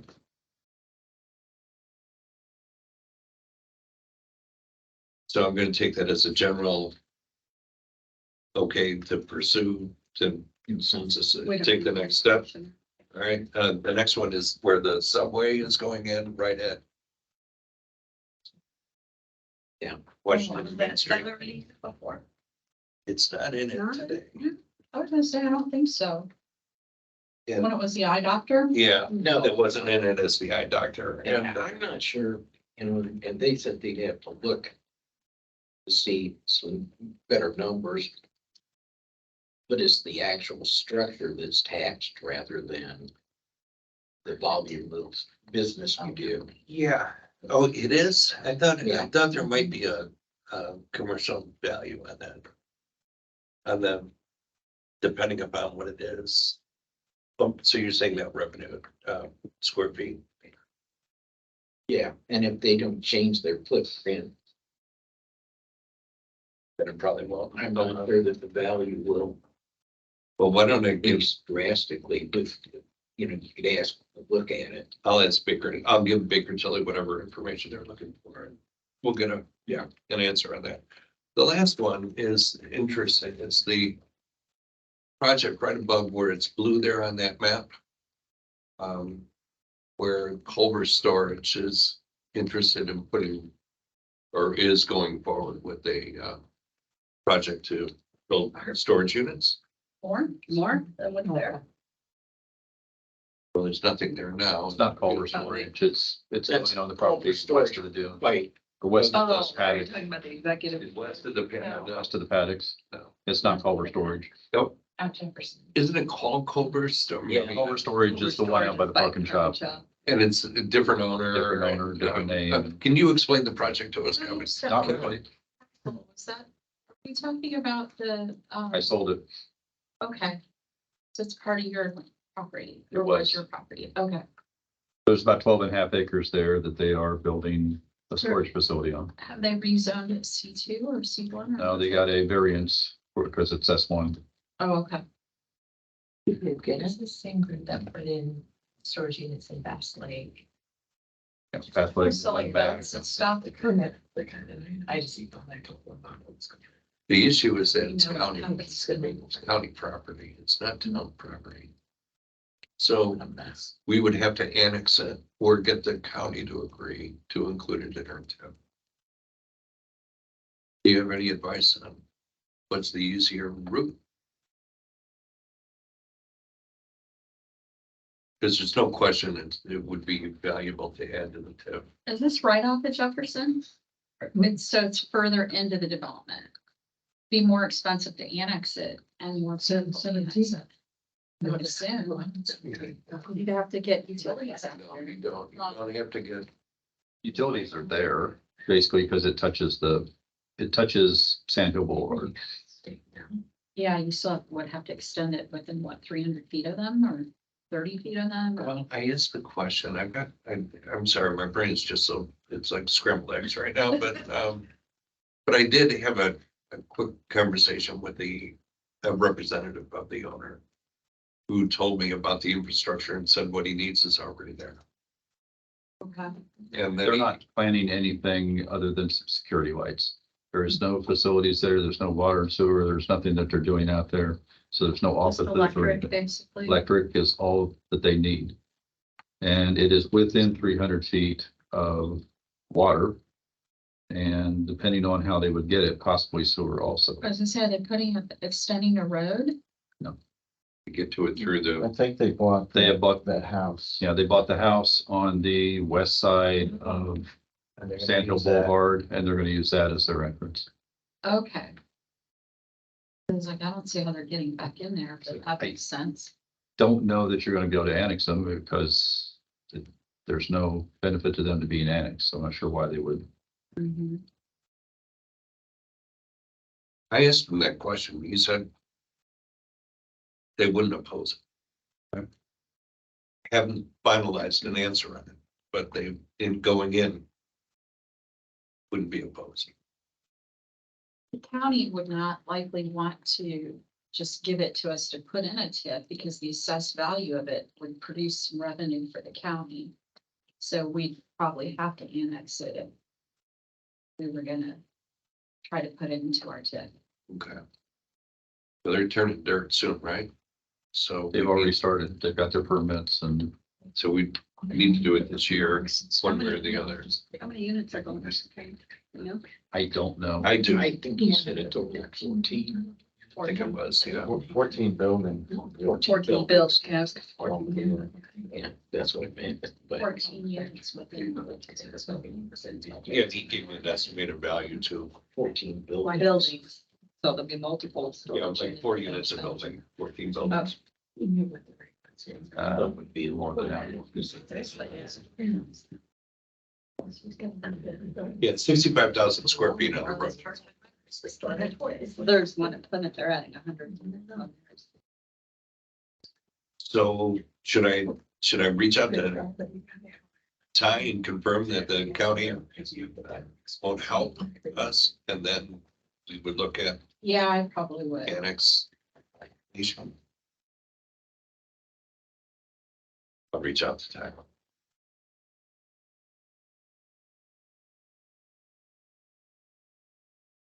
Any other thoughts on any of that? Public input. I'm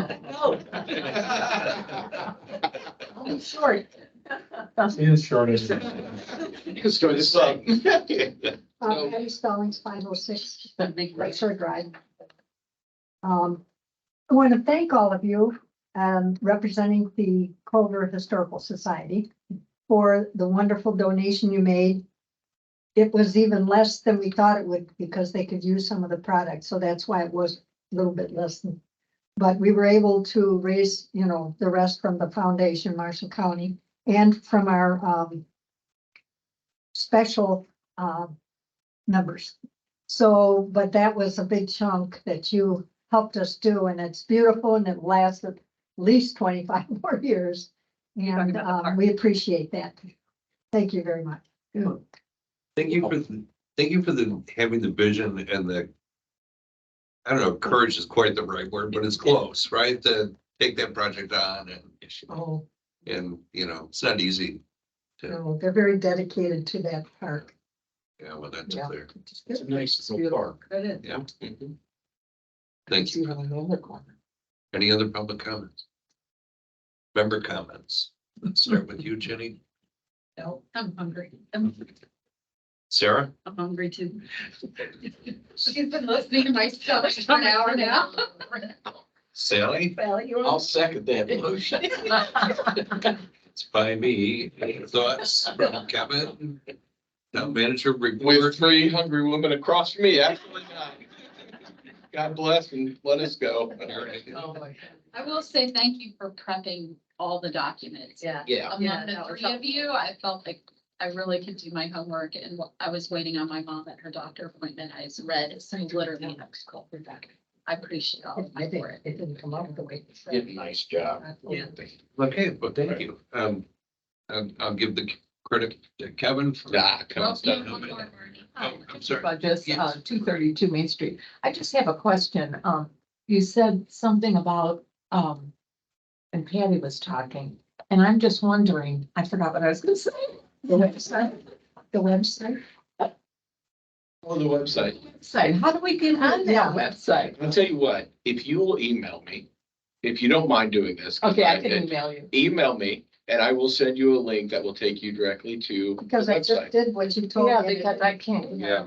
That work. Yeah. There's something about, It's down on the left. It is, it's a link, the dunes, but what I'm sorry. Okay, Karen. I'm gonna click the link, dude. I will send you literally a link that you click it. It will take you to the Dropbox, to the page where all the documents, you'll navigate the folders and stuff, but it won't be Okay, there. just email you and then. Absolutely. And then if you have problems, email me again. I'll find you. We'll have lunch and we'll look through it. How's that? just so you know, when I do that, yeah, I get, my Dropbox won't take me there. It takes me to my other Dropbox and, That's because you're logged into your other account, maybe. uh-huh. And you need to log into your Town of Culver or or not logged in at all. All right, Yeah, because it's gonna take you to a default. okay. Look at me. I can get there, I can get there through the, dunes, the dunes button, right? But, Yeah, I give you that because you may hear it from others, so I just thought I'd check. Appreciate that. Yours may be a mobile browser issue. Good. Try it from a computer yeah, that could be versus your too. phone. Or just- Yeah, I couldn't get it from the. I'm entertaining a motion to adjourn. So. Second. Oh. All in favor? Aye.